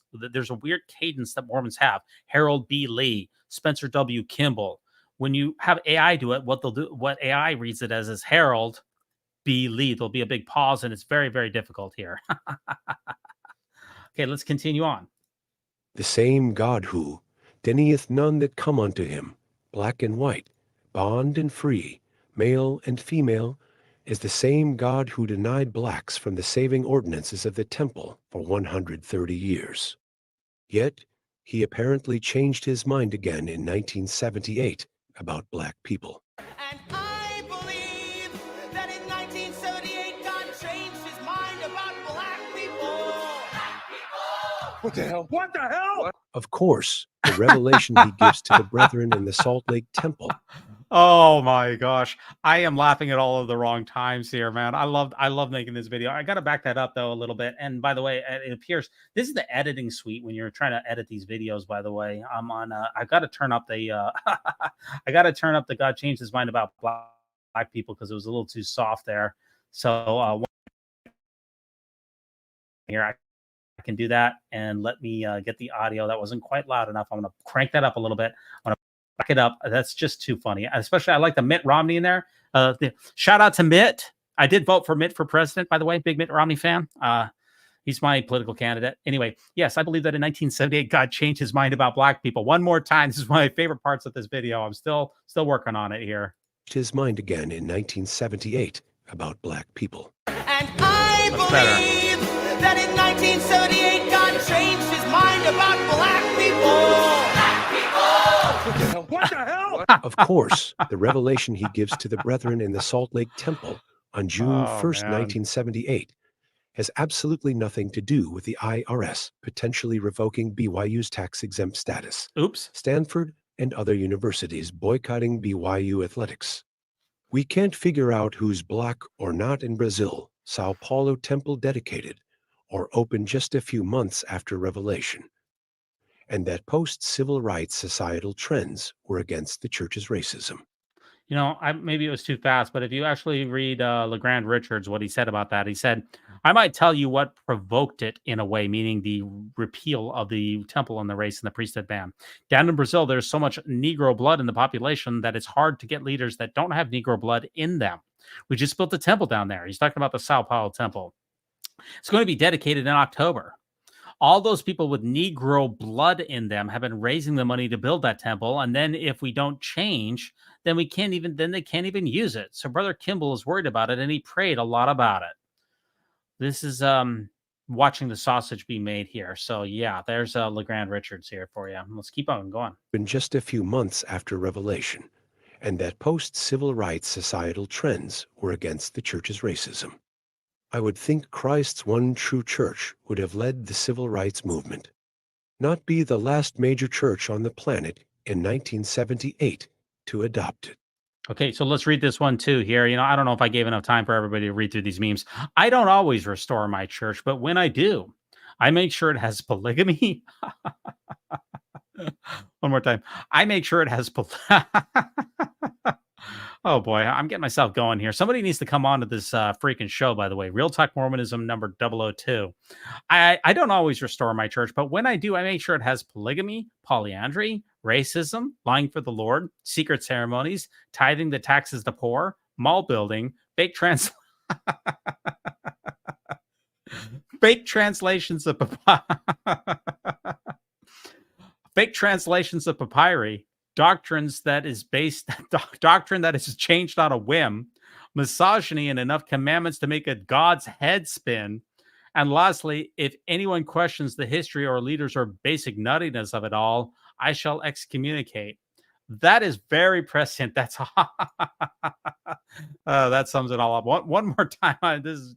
I don't always restore my church, but when I do, I make sure it has polygamy, polyandry, racism, lying for the Lord, secret ceremonies, tithing the taxes to the poor, celestial mall building, fake translations of bogus papyri, doctrines that's changed on a whim, misogyny, and enough commandments to make a God's head spin. And lastly, if anyone questions the history or leaders or basic nuttiness of it all, I'm going to excommunicate him. Makes sense, Mormon Jesus. That makes a lot of sense. How can we trust these prophets, seers, and revelators who have been so wrong about so many important things for so long while claiming to be receiving revelations from God? I don't trust you. Yesterday's doctrine is today's false doctrine. Yesterday's 10 prophets are today's heretics. In the early to mid-1980s, the church paid hundreds of thousands of dollars in expensive and valuable antiquities and cash to Mark Hoffman, a con man and soon-to-be serial killer, to purchase and suppress bizarre and embarrassing documents into the church vaults that undermined and threatened the church's story of its origins. The documents were later proven to be forgeries. Speeches by Elder Dallin Oaks and President Gordon Hinckley offered apologetic explanations for troubling documents, including the Salamander Letter and the Joseph Smith III blessing that later ended up, unbeknownst to Elder Oaks and President Hinckley at the time of their apologetic talks, being proven complete fakes and forgeries. I really like the effect that I gave that. I put them both on the screen at the same time. I removed the background and put them side by side. I think it's a really cool effect to see them both standing right next to one another. The following is Elder Oaks' 1985 defense of the fake Salamander Letter, which Oaks evidently thought was real and legitimate at the time. Another source of differences in the accounts of different witnesses is the different meanings that different persons attach to words. We have a vivid illustration of this in the recent media excitement about the word salamander in a letter Martin Harris is supposed to have sent to W. Phelps over 150 years ago. All of the scores of media stories on that subject apparently assume that the author of that letter used the word salamander in the modern sense of a tailed amphibian. One wonders why so many writers neglected to reveal to their readers that there is another meaning of salamander, which may even have been the primary meaning in this context in the 1820s. That meaning, which is listed second in a current edition of Webster's New World Dictionary, is a spirit supposed to live in fire. Modern and ancient literature contain many examples of this usage. A spirit that is able to live in fire is a good approximation of the description Joseph Smith gave of the angel Moroni, a personage in the midst of a light, whose countenance was truly like lightning, and whose overall appearance was glorious beyond description, as Joseph Smith wrote later. The first sight of this personage was as though the house was filled with consuming fire. Since the letter purports only to be Martin Harris's interpretation of what he had heard about Joseph's experience, the use of the words white salamander and old spirit seem understandable. In view of all this, and as a matter of intellectual evaluation, why all the excitement in the media, and why the apparent hand-wringing among those who profess friendship with or membership in the church? The media should make more complete disclosures, but Latter-day Saint readers should also be more sophisticated in their evaluation of what they read. So, what just happened? That's a good question. What just happened? Now that we don't have a record of that talk because apparently it was given to a CES audience. So there's no audio and there's no video. But I think it has been pretty safely reported that he did indeed make that that he did indeed do that. Someone here, Carrie, says that Hoffman probably got paid in currency from the Kirtland Anti-Banking Safety Society. That, Carrie, that is an old anti-Mormon trope that has been dealt with so many times. No, seriously, I think that when I watched Murder Among the Mormons, I actually did a review of it once upon a time, which is sitting somewhere in the ether. But I believe what the church did with buying those Mark Hoffman documents is that they had wealthy members of the church buy those documents, and then I believe that the church reimbursed those members so that the church wasn't purchasing them directly from Hoffman. Instead, they used a broker. Now, I don't know that for an absolute certainty, but I believe that is the case. Yeah, what did just happen? Of what they read. So, what just happened? I don't know. Elder Oaks defended and rationalized a completely fake and made-up document that Mark Hoffman created while telling Latter-day Saint readers to be more sophisticated in their evaluation of what they read.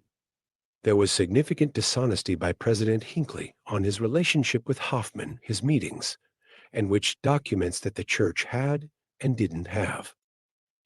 Okay, do you like those two effects? I'm learning how to do more effects here. You know, it's crazy. Let me try one more time. I like the effects that I put in there with kind of making it more creepy. Let me know what you think. Elder Oaks defended and rationalized a completely fake and made-up document that Mark Hoffman created while telling Latter-day Saint readers to be more sophisticated in their evaluation of what they read. Oops. There was significant dishonesty by President Hinckley on his relationship with Hoffman, his meetings, and which documents that the church had and didn't have. Oops. Just hours following the bombings on the morning of October 15th, 1985, murderer Mark Hoffman met with Elder Dallin Oaks in the church office building.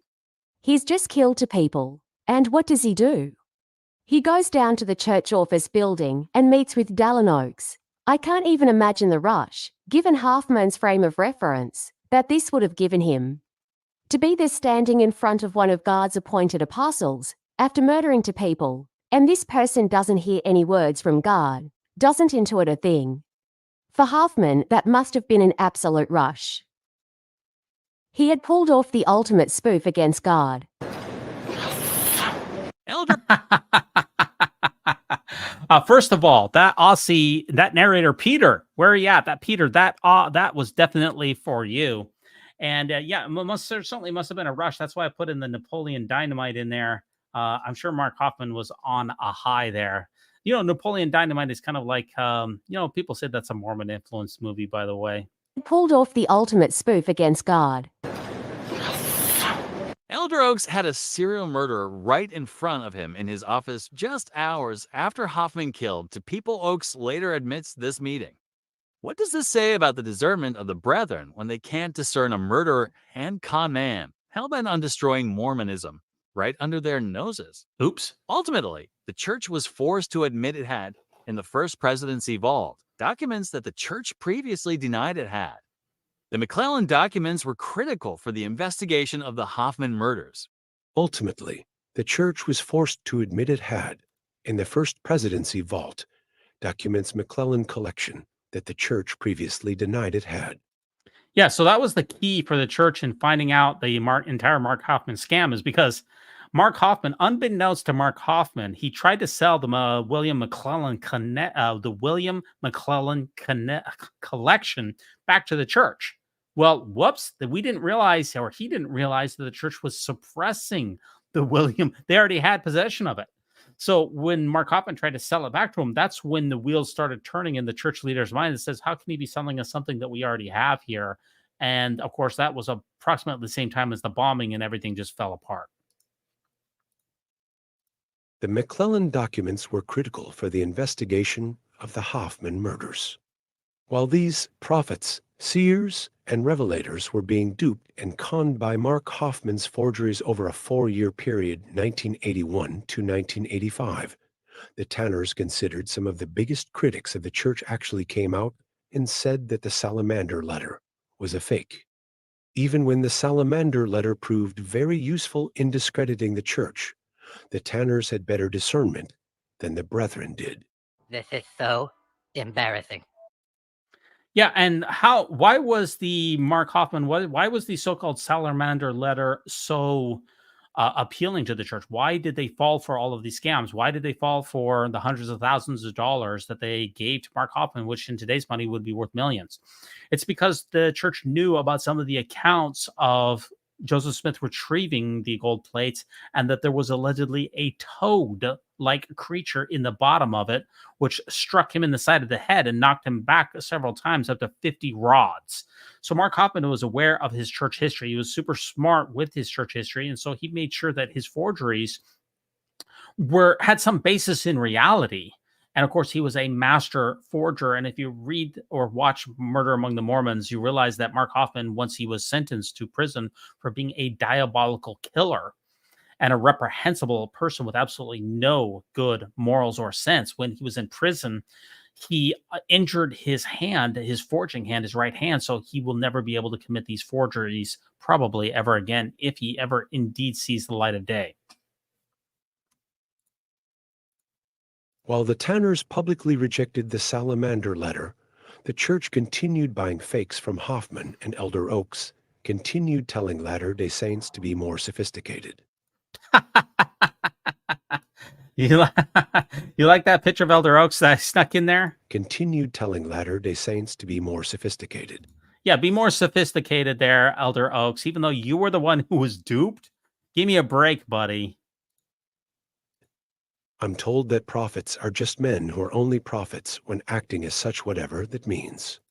Yeah, so here we have General Conference here, and on the left we have a billboard, or I guess we have a sign up there that says, it's illuminated. It says, currently speaking at, is it a man? And then it'll be lit up, or currently speaking as a prophet, and that will be lit up. Now, it's very helpful for those of us who listen to General Conference and can't figure out whether we are receiving divine instruction or just the opinions of shriveled up white guys who have cushy offices in the church office building on North Temple.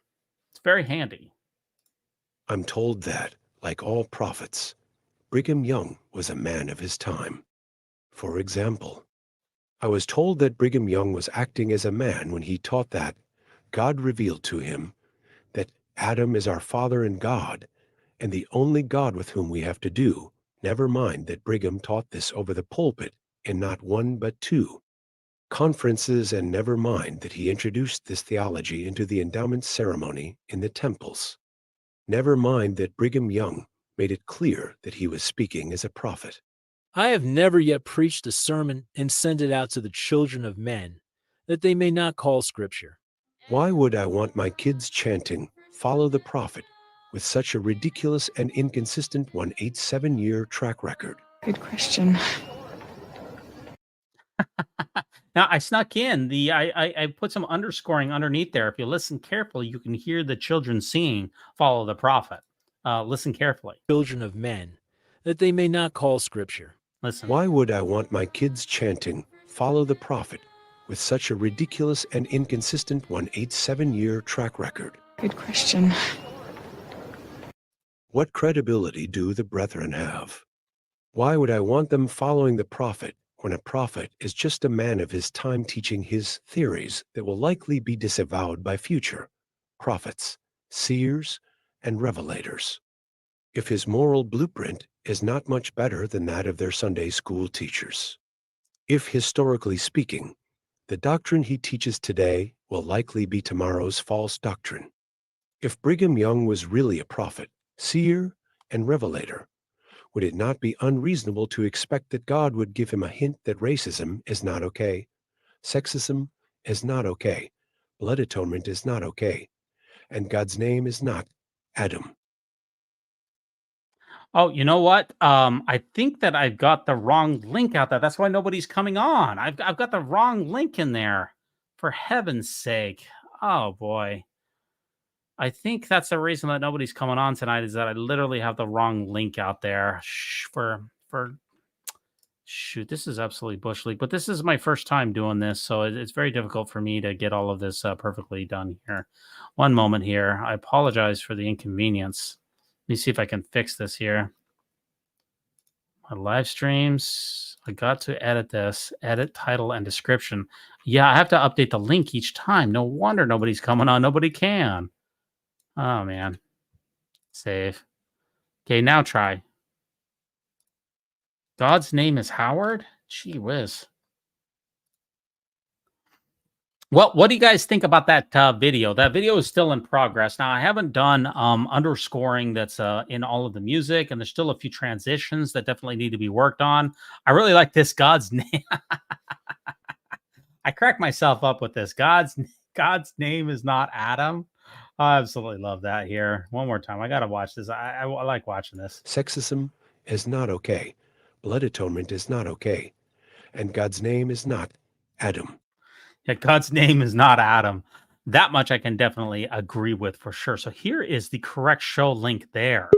Excellent here. Okay, hey, here we go. Hey, songs, how's it going? Great. It's going. Wow. Okay. Here I am. What Mormon thing do you want to, as the first guest for tonight, what Mormon related item do you want to talk about? Well, let's see. You covered one of my favorite items to talk about, Tim Ballard.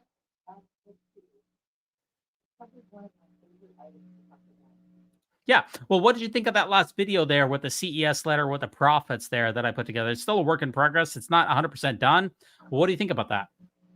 Oh, so with that, some of that I didn't catch because I was trying to like log into the feed, so I missed some of it. Okay. But you know, they all lie. Oh, you did have Dallin Oaks on there, and he's a special favorite of mine. He was here where I lived about 3 years ago, lying about when he was president of BYU, the torture that was happening to the LGBTQ members of BYU. So that was especially interesting. At the University of Southern Virginia, he was talking about the electroshock therapy in the question and answers session. And he said that it never went on during his administration, that those students were never shocked during his administration. But that's the problem here, is that we have the Salt Lake Tribune has reported for us exactly what happened there. And what they're saying is that that he basically wasn't telling the truth, that the evidence shows otherwise here. Let me see if I can pull this up here. Salt Lake Tribune, Elder Oaks, electrocution therapy here. You didn't go to that, did you? No, I didn't know. I lived like very close and could have gone had I known he was there. But it was only known, I think, to the students. It was actually at the University of Virginia. Law school. It was University of Virginia law students who were LGBTQ. And yeah, Dallin Oaks. Oh, Dallin Oaks says that shock therapy of gays didn't happen at BYU while he was president, but records show otherwise. And that's the reporting here from the Salt Lake Tribune. It says researchers say the treatments took place well into the Latter-day Saints apostles' tenure as head of the church-owned school. And we even have statements here from the certain individuals who were involved with it. And here, in fact, is his particular question here. I don't know if it's queued up properly, if we can get the exact timestamp that's associated with it. Yeah, but he said that never went on during his administration, but the reporting and the people who were involved say otherwise. And, you know, I remember Nemo asked him about that. Now, I want to give people the benefit of the doubt here, because in order for it to be a lie, he has to know that it went on, and then he has to have covered it up. Now, is it possible that his memory is faulty? I give people the benefit of the doubt. So I don't know the answer to that. I don't know if he's lying. I don't know if he has a bad memory, but we do know that it does not conform with reality. We can say that much for sure. Yeah, he might have actually a bad memory, but It's I'm sure he possible. has bad memories of all the things that he did wrong, right? Yeah. I actually put together a video that let's see here. Let's see if I can find this video that I put together on the shocking of Elder Oaks. Let's see here. President Dallin Oaks, did he lie? Actually, now that you got on, let me play this video for you. I've got a video for almost everything here, so let's check it out. Bring it. The past has a way of coming back, especially when it's shrouded in controversy and unanswered questions. Let's take a journey to a time when a prominent figure, Dallin H. Oaks, was at the helm of the Church of Jesus Christ of Latter-day Saints. The church's history with its LGBTQ members has been fraught with tension, a tension that Oaks seems unwilling to fully acknowledge. Among the whispers of the past, there's a chilling echo of a deeply problematic practice, the alleged use of electroshock therapies on gay students at Brigham Young University. This controversial claim casts a shadow over Oaks's tenure at the university, yet he denies any knowledge of such therapies taking place. Despite the mounting pile of research contradicting his denial, Oaks remains silent on the issue. His refusal to discuss the past mistreatment of LGBTQ members is not just an avoidance of uncomfortable truths, but also a denial of the distress that many individuals experienced when religious beliefs were used to deny their rights. In the face of mounting evidence, the silence raises questions, and the questions demand answers. The story unfolds not in a straight line, but in a complexity of denials, contradictions, and evolving attitudes. We journey back to the tenure of President Dallin H. Oaks at Brigham Young University, a time marked by whispers and hushed conversations about the treatment of LGBTQ students. Despite Oaks's denial of any knowledge, research suggests otherwise, unearthing a buried truth: the existence of electroshock therapies. Imagine the distress, the pain of those who went through this, all under the guise of therapy. The stark contrast between Oaks' denial and the academic research draws a line in the sand, igniting a controversy that begs for resolution. But the narrative doesn't end there. The Church of Jesus Christ of Latter-day Saints, under the weight of mounting evidence and societal shift, has since denounced these conversion therapies. A commendable step, yet one that raises questions about the past. Why were these practices endorsed in the first place? The shift in stance reflects an evolving attitude, a willingness to acknowledge the harm done. However, the lack of acknowledgement from Oaks himself adds another layer to the controversy. The church is moving forward, but without addressing the past, can it truly progress? As the church moves forward, the shadows of the past continue to cast long, dark lines. The future is a battleground where rights, beliefs, and freedoms clash and coexist. In the wake of President Dallin H. Oaks' remarks, a wave of skepticism has been ignited. His denial of knowledge about past conversion therapies during his tenure at Brigham Young University has stirred a pot of controversy that continues to bubble over. It raises questions, doubts, and a sense of unease. This controversy isn't just about the past. It's about the present and the future. It's about the ability of individuals like Oaks to confront past harms and engage in meaningful conversations about rights and freedoms. It's about the LGBTQ community's struggle for acceptance and equality. The debate is ongoing. It's a dance of perspectives, a tug of war between aspects of religious belief and the essential human rights of individuals. It's a dialogue that needs to be had, a conversation that needs to be open, honest, and inclusive. The skepticism surrounding Oaks's response has fueled this debate, bringing it to the forefront of public consciousness. It's a call for accountability, a demand for transparency, and a plea for understanding. It's a testament to the power of voices, the strength of community, and the resilience of the human spirit. In this dance of debate, every step forward, every acknowledgement of the past, every effort to understand and respect differing perspectives, brings us closer to a world where acceptance and equality are more than just ideals. In a world striving for acceptance and equality, the echoes of the past ring loud. The controversy isn't just about what happened, but about what it means for the future. It's wrong to criticize leaders of the church, even if the criticism is true. I always put little jokes in there. Hopefully you don't mind. But so first of all, let me ask you a couple of questions.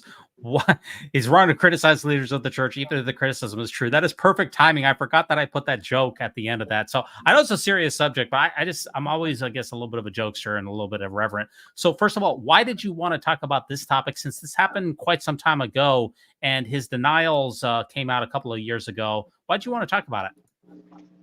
Well, I think when I was a member of the church, I had a lot of respect for Dallin Oaks. After I left the church and found out a little bit more about what he was doing, I just find him pretty disgusting. And I think one of the things that has made me feel this way is I have met some ex-Mormons who were survivors of conversion therapy.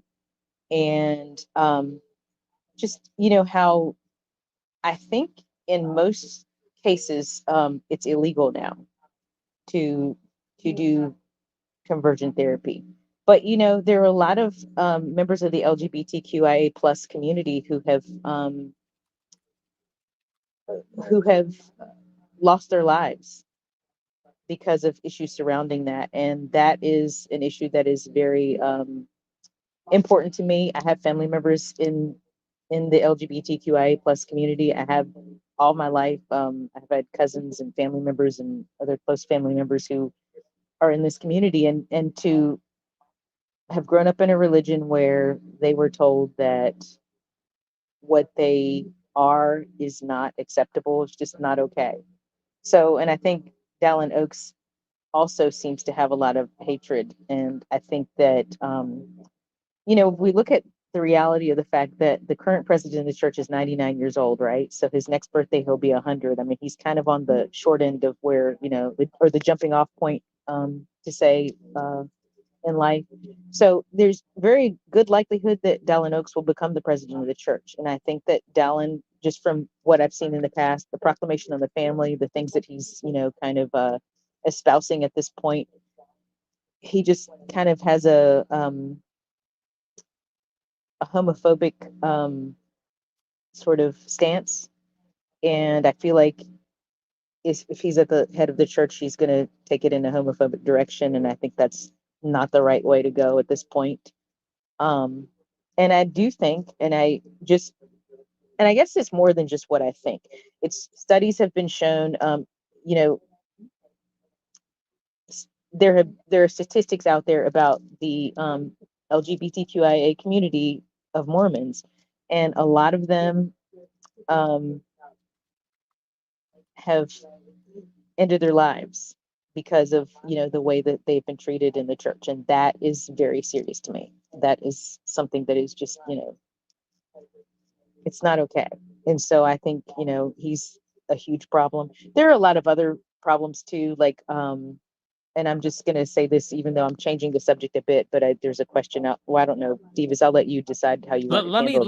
Let me just respond to what you said real quick. So first of all, I was it's amazing what religion can force you to do, because no one in their right mind would ever, without religion, I don't think anybody would ever try to have done conversion therapy. There's no way that you could argue for that in a secular way. So only religionists are people who mutilate genitals, especially of girls in Africa. Only religionists are the suicide bombing community. Only religionists are people who do circumcision and mutilate male genitalia. Only religionists are people who try to do conversion therapies and things like that. These are all motivated by your supposed directions from a celestial dictator. So there's a direct harm that only comes from religion. All of these things you can only justify them in the name of religion, and it's incredibly harmful. And as you said, I wasn't aware, but we both live in Virginia here. I really appreciate you doing the Mormon movie reviews, watching the Mormon News Roundup,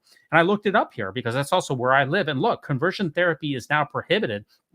Conversion therapy is any practice or treatment that seeks to change an individual's sexual orientation or gender, including efforts to change behaviors or gender expression, or eliminate or reduce sexual or romantic attractions or feelings of individuals towards the same gender. So what we came to find out is during Brigham Young University. President Oaks was the president of BYU from approximately 1970 to 1979. He took over for Ernest Wilkinson, and during that time, there were studies, at least one, maybe more studies of supposedly gay Mormons who there. And what they did is they would hook them up to electroshock therapy, just like that video showed, except for the electroshocks would be on their genitals at very sensitive areas. Then they would show them gay pornography, and then they would shock them at the same time. And the idea was kind of like a Pavlov's response. If you see gay pornographic images on screen, and then you associate that with pain to your genitals, then that will quote unquote cure you. And we have President Oaks signing off on those studies. Now, at least his signature is there. Now, do we know if he actually took the pen and signed it? We can't prove that. We don't know that. But, at what point in time do you become complicit by having your name, either you signing it or having someone else with your authority affixing their signature to these incredible harmful studies? And then you supposedly say that you don't remember them. Everyone is extremely skeptical about that claim. And that's all I wanted to say about that. If you wanted to go on to something else, we certainly can. Oh, yeah. There was a question, and so I kind of wanted to answer it about the church's caste system. So if you guys have seen the podcasts of the last few days, actually the last few weeks, I'll be honest. So the question here is, how do I feel about the caste system in the LDS church? Well, I left. So I left 10 years ago, and I won't go into too many details other than to say the basic reason I left is because I was trying to reconcile the idea of there was God, and God was condoning racist behavior, racist doctrines, which I'll admit I didn't really know the details about some of the racist doctrines that I do now. But I did know how the church members in my ward were treating me. And that was something that I kept feeling like, well, the people are racist, but God's going to do something about that. The higher ups in the,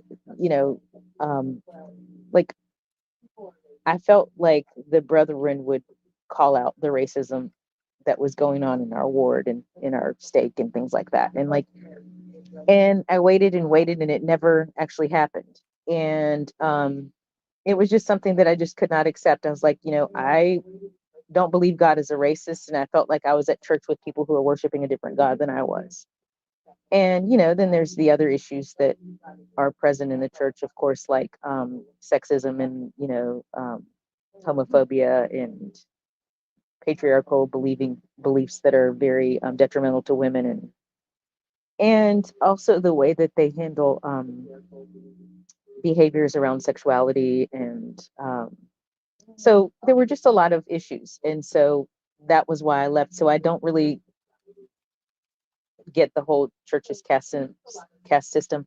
I have a family member who's still in the church, trying to make changes from within. I don't think that's going to work, but they think they're going to do that, and that's it makes me sad. But we have a lot of conversations, especially lately, about some of the things going on, and I think at some point maybe they'll see things in the reality of what it is. But having that close family member in the church, like, all these issues are so important to me, and now I know more details. Like, I can tell you where to find, certain doctrines, or where to find certain racist beliefs. I didn't know the origins of them when I was a member.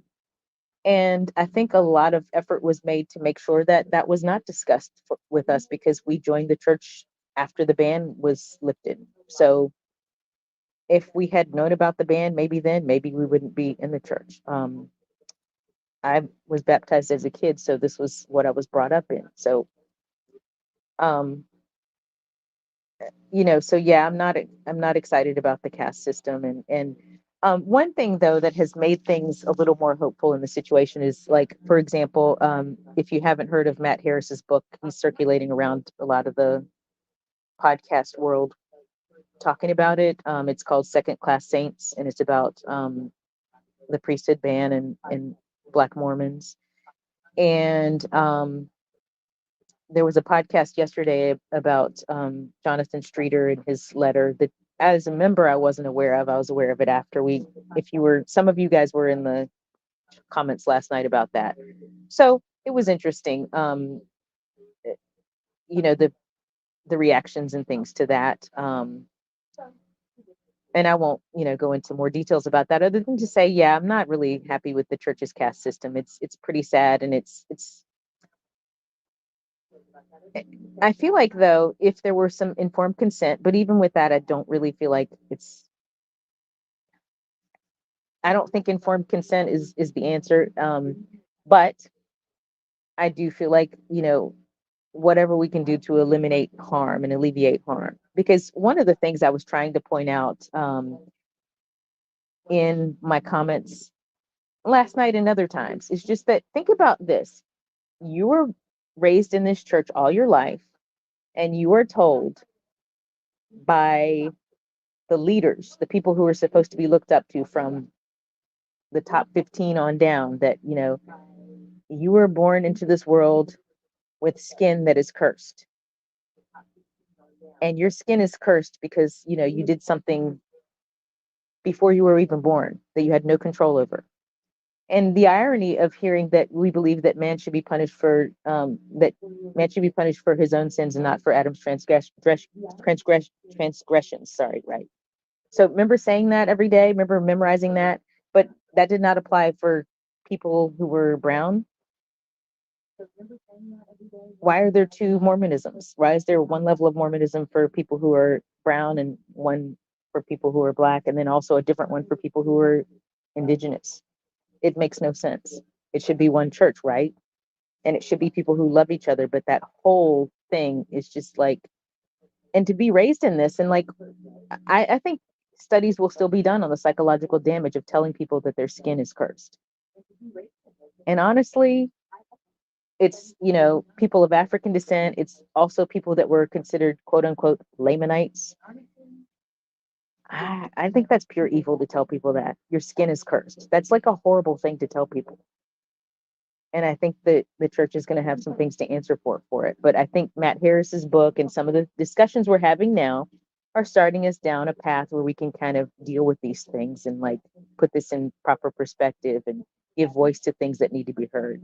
So I'm hopeful that, you know, things will change in the future. But that's something that is, you know, it's huge for me because I deal with this every day. Like,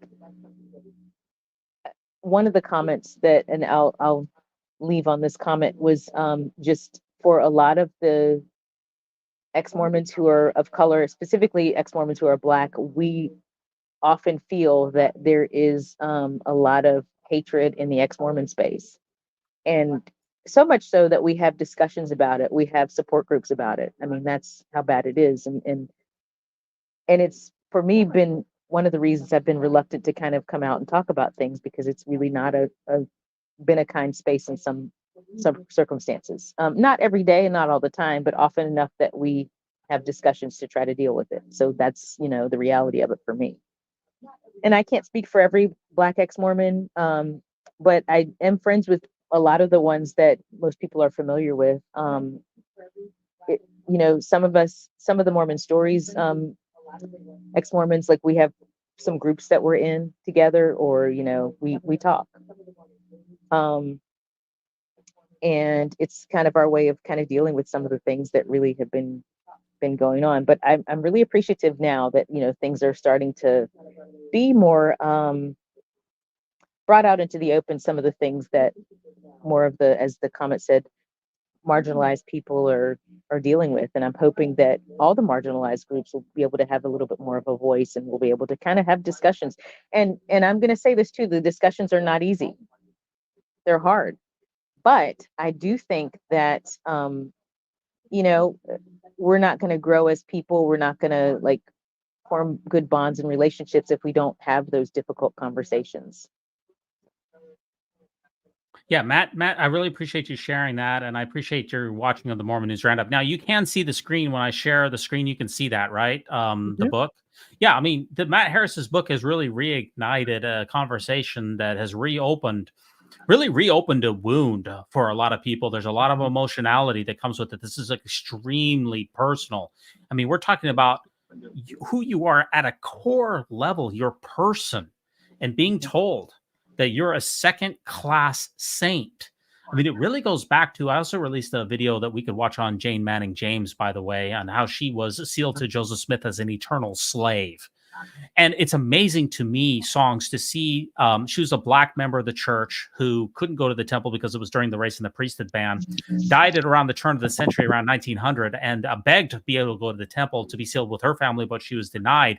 And instead, Joseph F. Smith finally approved her to be sealed to Joseph Smith as his eternal slave. And when you have TBMs who come into the comments section on that Songs, when you have true believing members who are going to defend that still, when I show that, and they say that I am using Jane Manning James as a that I'm supposedly using her for nefarious purposes and that I don't understand her, I reject that entirely. You know, Matt Harris's book has been a thunderbolt, and it's ignited discussions both on the Second Class Saints series on Mormon discussions. We're learning things through this. At least I am. Maybe you know them, but I didn't. We're learning things that Matt Harris is the only one who seems to have done. You know, he said that he spent 15 years on this, and it seems to be very healing, at least to bring these things out into open, to shine a light on these things is absolutely incredible. And you talked about Jonathan Streeter with his fake race and apology from last night on Mormonism Live. That was also a great episode. This all seems to be very present right now. What do you get? Can you continue to give some more thoughts on it? Yeah. Well, first I'll start with Matt Harris. I appreciate the fact that he is he's done all this work. And I'll be honest with you, when he was talking about the book before it came out, I was very just apprehensive about it. I was just like, oh my God, this is going to be horrible. And and I'm saying this to you now because I've actually had conversations with Matt Harris about it. Because what I didn't know about him is that he's a professor of civil rights, of antebellum history, of African American history. So I felt like after I saw the first episode of his Mormon Story series about it, I felt comfortable with where he was about it and his way of talking about it and way of dealing with it. And I used to teach African American history in the public schools years ago, and so it's a thing, and it's a special place in my heart, and it's something that's important to me, and it's important that it's taught in the right way and in an honest way, and I appreciated the fact that that's the way that he approached it. And he's had many conversations with me and with various other obviously historians who are African American. I'm not saying I'm a historian, but he was kind enough to respond to my messages to him, and I apologized for misjudging, but I didn't know. And usually, because the reason I think I had that perspective was because many times we have people who attempt to talk about African Americans and their experiences and don't talk to them. They just say it from their perspective, and we don't get a voice in there, and it's just what they think and not actual reality and what we're dealing with. And I felt like his approach was not like that, and I appreciated that. And I've had several conversations back and forth with him about it, and so I appreciate his perspective. So and I've really enjoyed actually the fact that he's spent 15 years doing this research, and it shows. He's calling the church to the carpet, and he came with the receipts. He has all the evidence, everything's laid out, and it's very, very it's validating. I'll say this, and I'll say this for I've had other friends who are Black ex-Mormons, and we've talked about that, how we were just not okay with it in the beginning, and we both talked to him, and we talked about the fact that we're okay with where he is about his book and what he's doing with it, and he's really trying to just let the church be more honest, and that's the direction they need to go in my opinion. Now with Jonathan Streeter, I didn't originally know about the letter. I do think that he and Darren Smith was also in the. I have dreamed about this. Darren Smith was also in one of the episodes of Mormon Stories, and he's an African American who was a professor at BYU. And when some of the things he wrote, Black and Mormon was one of his books, and that came out, and apparently he got kicked out of BYU at that time. So he actually was involved with the letter with Darren Streeter. With Jonathan Streeter at the time, and I didn't know about it until later. And I think one of the issues in the comment section last night was the fact that the letter came out. It was supposedly the first presidency apologizing to African Americans, which, would be a lovely gesture if they had done that. And I think the thing, as I see it, this is what one of the issues that bothered me and one of the other commenters who's a friend of mine about it was the fact that this was something that probably every Black Mormon wanted to hear. This is what we needed. This was a balm to our soul. This was validation. This was justification. This was something that made all the things that we would endure being a Black Mormon, because, it's hard in the church, but if you're a Black Mormon, and especially think about like the different regions of the world you could live in where that is not a thing that you can actually say out loud in words. And the ostracization that you get from people who are not members of the church. And to have the leaders of the church actually acknowledge the wrongdoing and, acknowledge that racism is wrong. And they just have never done that. And for them to have, potentially done this in this letter, it was like validating in a way that like made people feel seen and heard and validated and valued in ways that they'd never had before. And then later you find out, oh, it wasn't real. And I know that that was not the intention that he had when he wrote that. And I don't, he apologized, and I appreciate that. And the fact that he would come out on a podcast and say that says a lot about his character to me. Because he did something that, again, it wasn't a great thing to do, but his intentions were he probably wasn't even aware of the impact that had. But what I will say is the church never did that. No one in the church, none of the leaders of the church ever apologized for that. They don't apologize for things. They just pretend it didn't happen. Or they say that, oh, you're interpreting it wrong. And now the gaslighting about all the race curses in the Book of Mormon, it wasn't dark skin. It was, and when I was in the church, I never heard anything different than skin. But then right after I left, they were saying, it's not skin, it's countenance. And now they're trying to say it's animal skins and like every other like ridiculous thing, when we know damn well from all the books that were written by the prophets of old that this was skin. They were talking about people's skin because they felt like Black people were cursed. But the younger Mormons, the people who are in the church now, they deny that. My mom told me she was at Relief Society and someone gave a lesson and they said, that's not skin, it's countenance.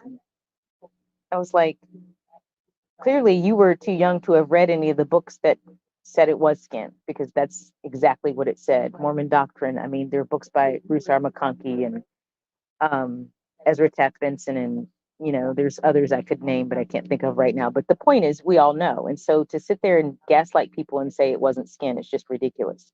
So I guess the thing too is, just the idea that the church would apologize. And I don't think they ever apologize, because there are other things that have happened historically that they didn't apologize for. They just skewed the information. They capitulated, they made up things, they pretended that didn't happen, they cut out the pages, they tore out the book, they hid it, that's just what they do. So I don't expect them to do anything, but that would be the right thing. And that would make me feel better about having family members who are hoping that things are going to change and that they're going to go in and change things from within.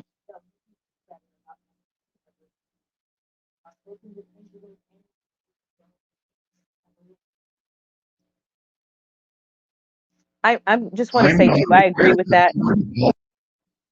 I agree that he did own the impact and the harm it caused. So I felt, after last night, I felt comfortable with where Streeter was. So sorry to interrupt what you were doing, Edith. Don't hold your breath for an apology from Elder Oaks, because this is what we're going to hear from him when he probably takes over. I'm not aware that the word apology appears anywhere in the scriptures, Bible or Book of Mormon. The word apology contains a lot of connotations in it and a lot of significance. We do not seek apologies Yeah, that's basically the message here as well. We don't seek apologies, we don't give apologies, and we don't care because we're God's chosen messengers. And that's obviously an incredibly myopic take and a way to approach things. You know, I want to return to that. I did put together a video about Jane Manning James. And I really did so. I tried to give a voice to somebody who had no voice. I tried to do my little part. There's hardly any videos on Jane Manning James on YouTube, on the entire internet. And I put together this thumbnail for her. Hey, Divas, can I ask a quick question? Yeah. So, have you seen the movie Emma and Jane, or Jane and Emma? I think it's Yeah, called. I It's actually Emma took and a Jane. yes, I have seen that with the Mormon movie reviews. You'll see put a little bit of a clip. I put that together. You'll see a couple of clips from that. I'm going to play the video that I put together about Jane Manning James, and it does take some clips from Jane and Emma in it for sure. But let's play this video. If your faith was tested by the very institution you held dear. This was the dilemma faced by Jane Manning James, a black woman in the 19th century LDS Church. Born into a free black family in the early 1800s, Jane's life took a transformative turn when she encountered missionaries of the LDS Church. Embracing the faith with fervor, she embarked on a challenging journey from Connecticut to Illinois, ultimately becoming one of the first black pioneers to establish roots in Salt Lake City. Jane's dedication to her faith was remarkable. She held fast to her religious convictions, even when her skin color became a barrier within the very institution she revered. Her faith was not a fair-weather commitment. It was a profound part of her identity, weathering the storms of racial discrimination and social exclusion. However, Jane's religious journey was marked by a struggle unique to her situation. While she was deeply committed to the LDS Church, that very same institution denied her the temple ordinances she craved due to her race, testing her devoutness to its very core. Jane's devotion was unwavering, but her faith journey was far from smooth. Jane's faith was tested not by outside forces, but by the very church she loved. She was a pioneer, a black woman navigating the tumultuous waters of a predominantly white institution during the 19th century.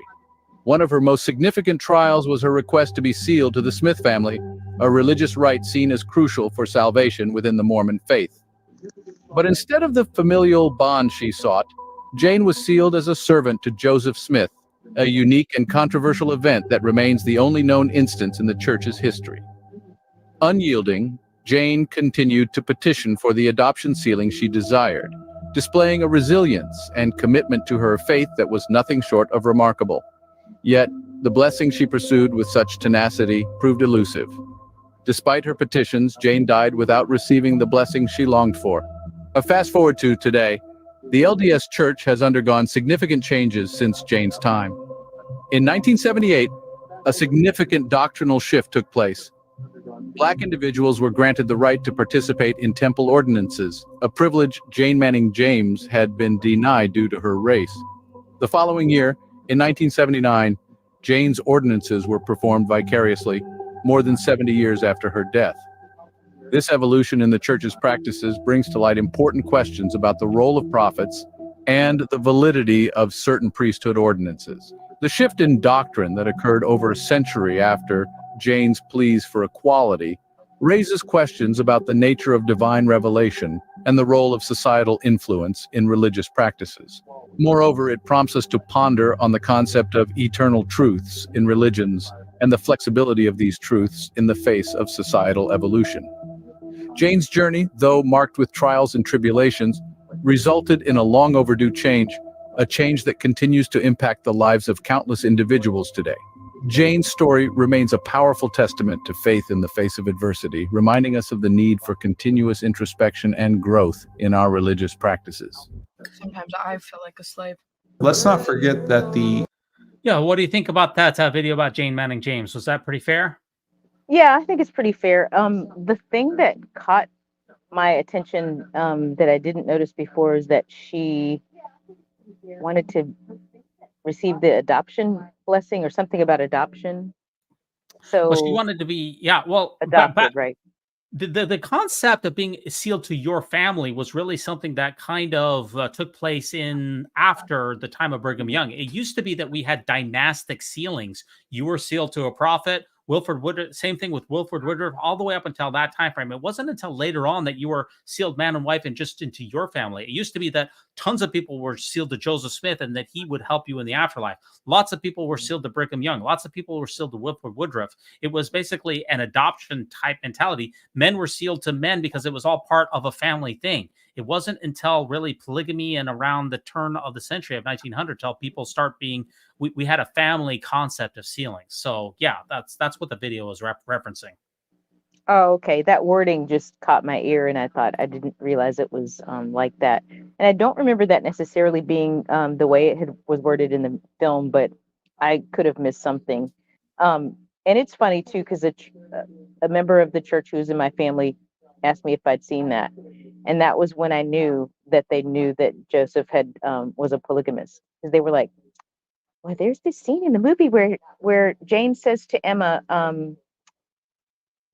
When Joseph died, she's like, "Well, where are all the other wives?" And I was like, that's when I knew the family member knew that Joseph had other wives, because that was another one of the things that I had never been taught as a member of the church. We always were told that, and I never read anything that said that. We were always told that polygamy started with Brigham Young. So, again, add to the list of 1,000 lies. But yeah, Jane's story was really sad. I watched it in the movie, and I remember reading about her before. I remember knowing about her when I was a member, but not maybe so many details. But the family member that I have who's in the church would find anything historically they could find on Black members of the church of any time frame, and we would read about those people, because it's just, you feel so isolated. In our ward, we were the only two. So until just before I left, we had another family move in, and that's another story for another day. But it's just, you would try to find any histories of, especially like anything from back in that time, about any Black members that you could, and I learned about a few people back then. So Let me just share one thing with you, Songs, and that's the comment section that goes along with that video, okay. because it's really remarkable. So here's this couple of folks here. It says, "Sorry, but your need to reflect on the nature of the influence of society on revelation and religion is misguided. The more powerful question is to investigate why this woman would be so committed and converted to this faith. You find that your answer that you've discovered something worth your efforts." So what do you notice from that reply? What do you get from that? That sounds kind of typical. you know um yeah, to tell someone they're misguided on, I'm just reflecting on my personal experiences. Like, so you can say it's and think it's misguided all you want, but that's just what happened. It's the facts. Yeah, let me read you my response that I made to her. I said, wait, you're defending the church denying this woman temple blessings and salvation because she was Black, and you think it's okay for the church to seal her to Joseph Smith eternally as his celestial slave? Look what your religion has done to your morality. It's absolutely made me sick. And then she responded back, "Well, that seems misogynistic and condescending to erase this woman's experience by precasting your social views on her experience. I'd be curious what she'd say about your use of her story to further your agenda and her faith experience and personally intimate relationship with God. How you're speaking and discrediting her faith. But I get the hunch that you don't really care about her personal feelings and experience. Your presentation treats her like she was stupid and ignorant. Keep up your encouraging content." Look at what religion does to people in the morality. Instead of calling out harmful actions, you have to double down on your faith. It's absolutely reprehensible. It's ridiculous. I mean, and the thing is, it's like, is she perceiving that slavery was a good thing, that someone would want that in this life or the next? Because I'm telling you, like, that's just absolutely just ridiculous. But this is kind of a typical thing. I remember, it's kind of a sidebar, but I remember making a comment to someone about the use of the name Mormon, and how when I was a member and Gordon B. Hinckley did the I'm a Mormon campaign, and he was saying it means more good, and it's a great thing, and it's not a bad thing to be called a Mormon. You've been called worse things, and he made a whole thing about the word Mormon. And now with the current president of the church, he's saying that it's a victory for Satan to call someone Mormon, and that it should be using the full name of the church. I said this is just a dispute between the two. And I remember when I made that comment, a member of the church told me that I should die, and just made some death threats. And I'm like, so that comment sounds very active, true believing member response, and the fact that it's okay for someone who is Black, like James Manning James, to have to accept the fact that she could only be a servant in heaven, in the afterlife. That makes no sense. I'm sorry. Why is that acceptable for her and not for other people? And it only makes sense if you believe the racist doctrines of the church. If you believe her skin is cursed, if you believe in all the, horrible things that have been said about racists. And so you can say that if you're racist, and so all this comment means is the commenter is trying to say in so many words that they're racist. That's the bottom line. And so it just goes with so many other things. But if it's okay for Jane to be a servant, then that's okay. And it brings up another point that was brought up last night that I think most of us hadn't really, spent a lot of time thinking of. When the priesthood ban was in, when it was, up until 1978, it wasn't just that Black male members were not allowed to hold the priesthood. It also was a ban in temple blessings. So not only could they not hold the priesthood, they could not go to the temple. So female Black members could not go to the temple. And that also, if you carry that on to the next steps, that means they could not get to eternal progression, which means guess where you're not going? If you can't have all those blessings, you're not going to the celestial kingdom. And in a way, doesn't it seem like that was kind of the idea behind it? They didn't want to go to heaven with these people who are supposedly their servants. So it just made me think of it in a way that I hadn't thought of it before, because again, we were not involved with the church before the ban. Yeah, I mean, it really goes back to the teachings of people who are apostles like Marquis Peterson. He said, if the Negro is faithful all his days, he can and will enter the celestial kingdom, but he will go there as a servant. He will get a celestial resurrection, but he will be an eternal slave. And that's really, that's 60 years after Jane Manning James. And you say, well, the church has moved on past these points. Well, they didn't disavow this. They might have disavowed certain things, but they never said anything about this. That's still on the books as far as the teaching is concerned. Never been repudiated. Yeah, I'll just share one more video, and it really all comes back to Brigham Young and that infamous 1852 address that he gave to the territorial legislature in 1852. This is where this entire thing started. It didn't really start with Joseph Smith. It started there. And I did put together a quick, it's only a 2-minute video, which really goes over some of Brigham Young's incredibly harmful teachings. And you can see the legacy that he has left, the stain that he has left on the people of this planet as they have continued to double down on his harmful rhetoric. Let me play this for you. And after that, then we'll definitely let you go. But here is his controversial and the most racist speech in Mormon history is this one right here. And that's really saying something, because the amount of potential candidates for the most racist speech of all time, there's a lot of them. And this is the tippest of the top. This is the worst of the worst. Have you ever wondered how speeches from the past can ignite controversies in the present?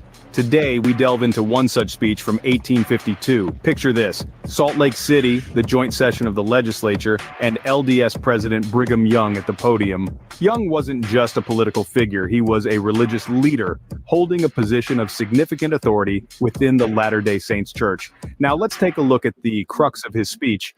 Young defended the principle of slavery, attributing its origins to no less than Adam and Eve's actions. He associated the African race with the descendants of Cain, asserting they were cursed and could not hold priesthood authority. He minced no words, warning against interracial mingling, and even discussed the concept of taking a life. As we examine this speech, we should remember to view it through the lens of the time it was given, while also acknowledging the impact of these controversial views in today's discourse.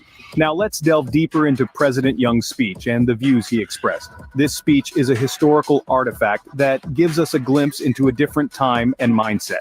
It begins with Young defending slavery, attributing its origins to an age-old biblical story, the actions of Adam and Eve.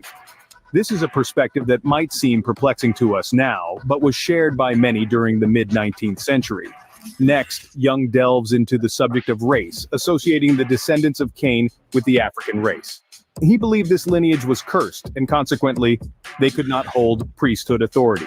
This viewpoint, while widely contested today, was reflective of the discriminatory beliefs prevalent in his era. Young also addressed the topic of interracial mingling. According to him, it would bring curses upon future generations. Finally, Young's speech turns towards the concept of life and death. He argued that taking a life only separates the body and spirit, but does not end life entirely.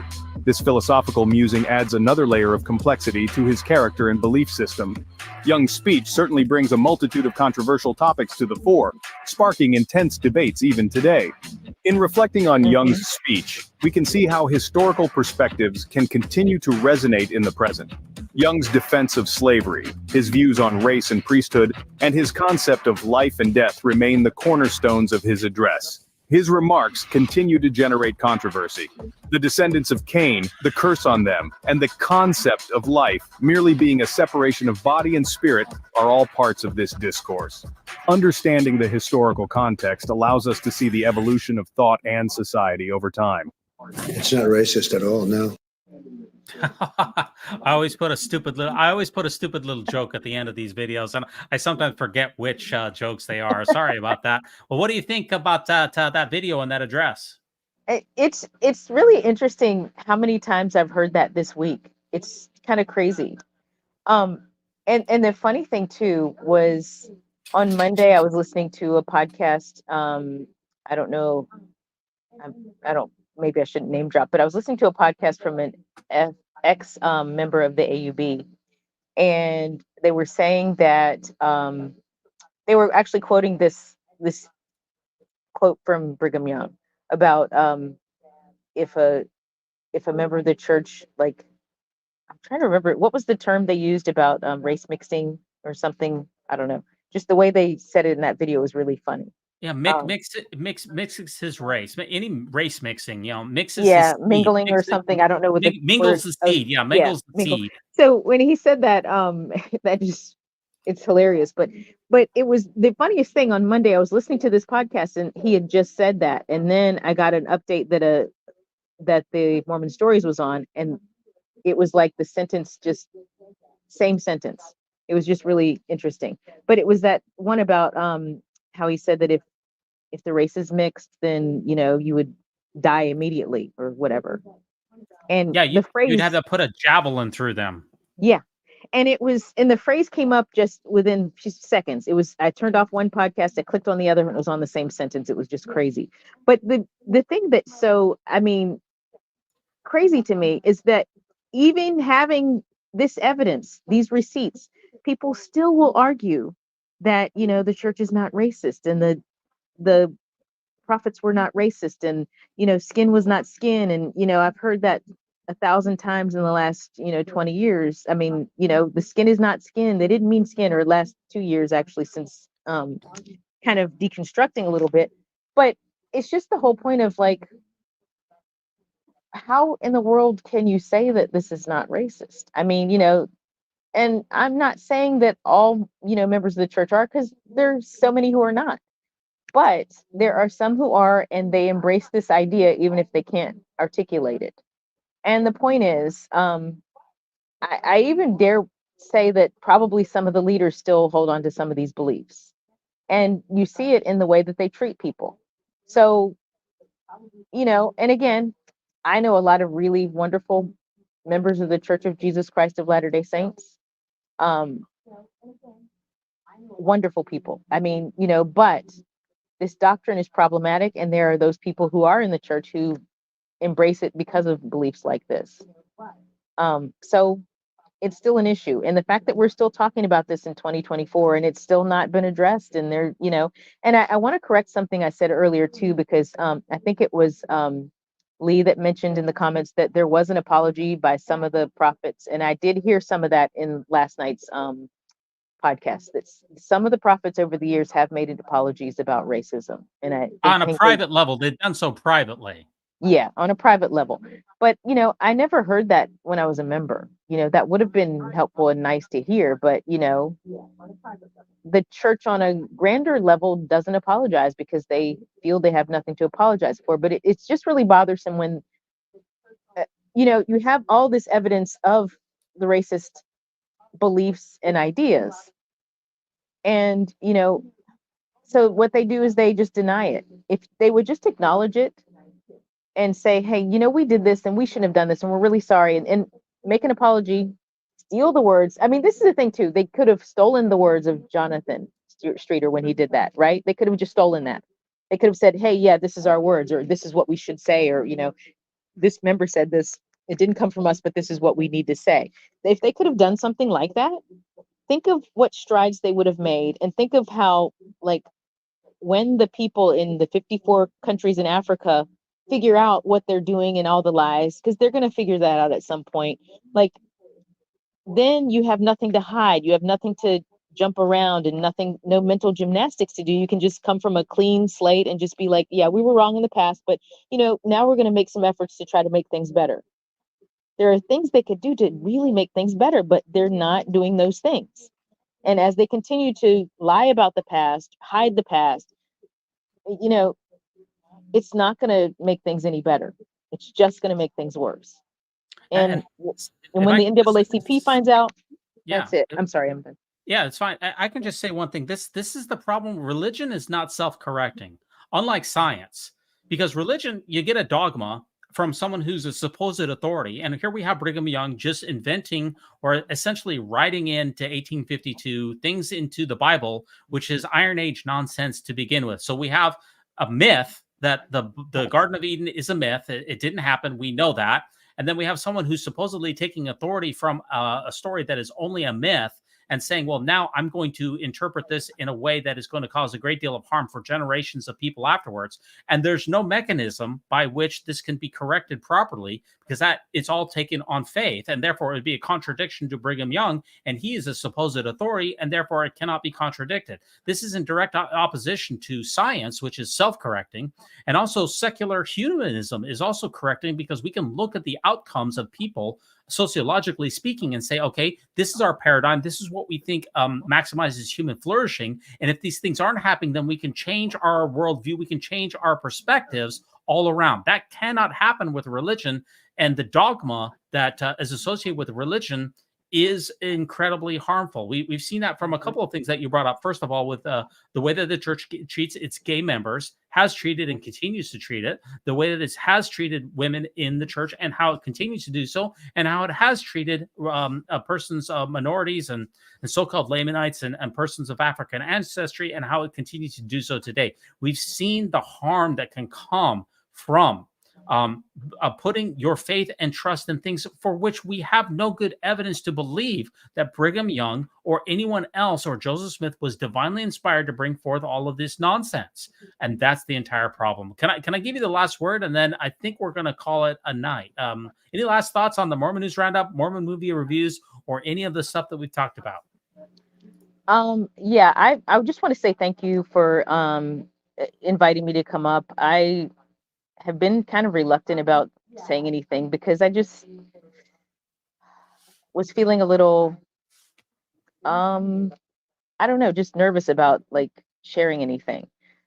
But I appreciate this. And I love Mormon News Roundup. I watch every week. I'm always there in the comments. And movie reviews I love because I love watching an old movie, and especially one where it's Joseph Smith is pulling beans one by one out of a barrel to hide his Book of Mormon. I mean, that's like, I live for going. I went to baptisms just so I could see that scene, because like watching him pull one bean after another out of that was just, the life. So I loved, And also, I'm a huge movie buff, so I love watching an old movie and just like picking it apart and looking at all the details that are hilarious. So, I'm there. I'm all here for it.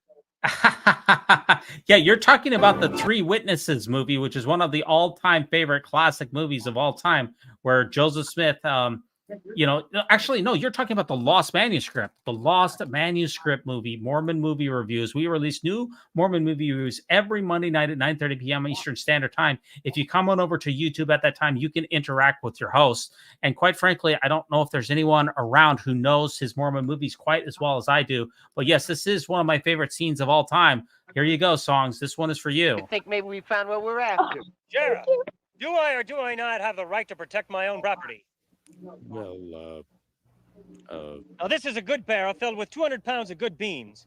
If you allow these men to crack it open, I'll expect $10 payment in full. he's trying to hide something, Sheriff. It's as plain as the nose on his face. I say let's bust it open right now. And I say over my dead body.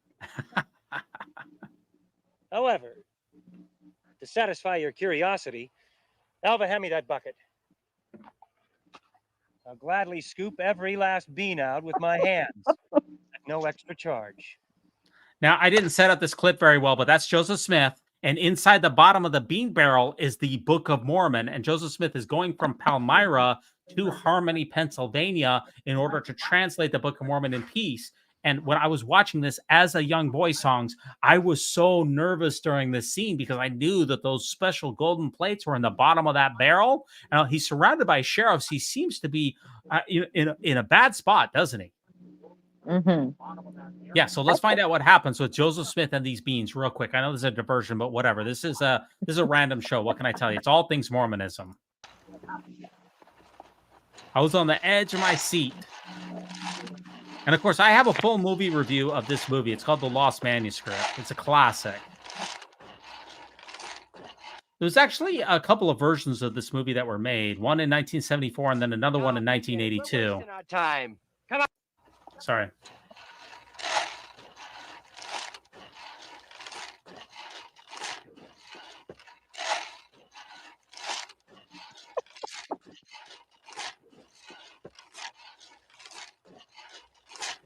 Forget it. We're wasting our time.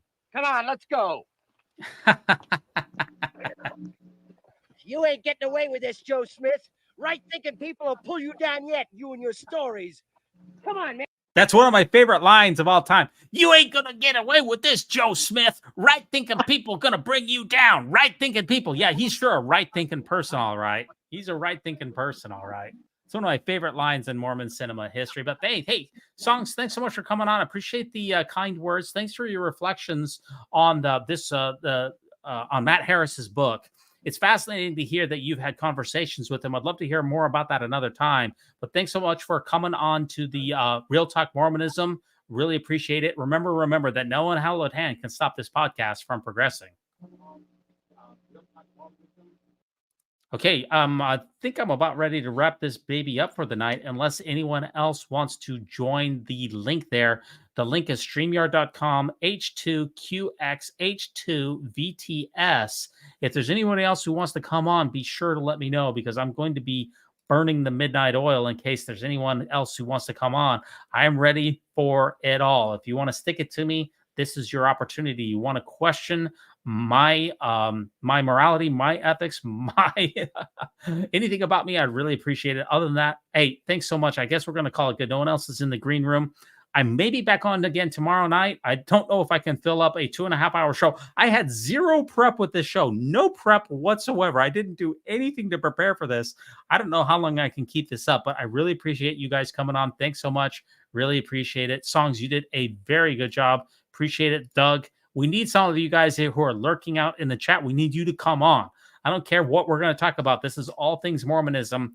I'm ready for it all. And as you can tell, I can talk about just about any Mormon topic. Now, whether I'm correct or not, that's a different story. Thanks so much for joining us. Have a great night. So long.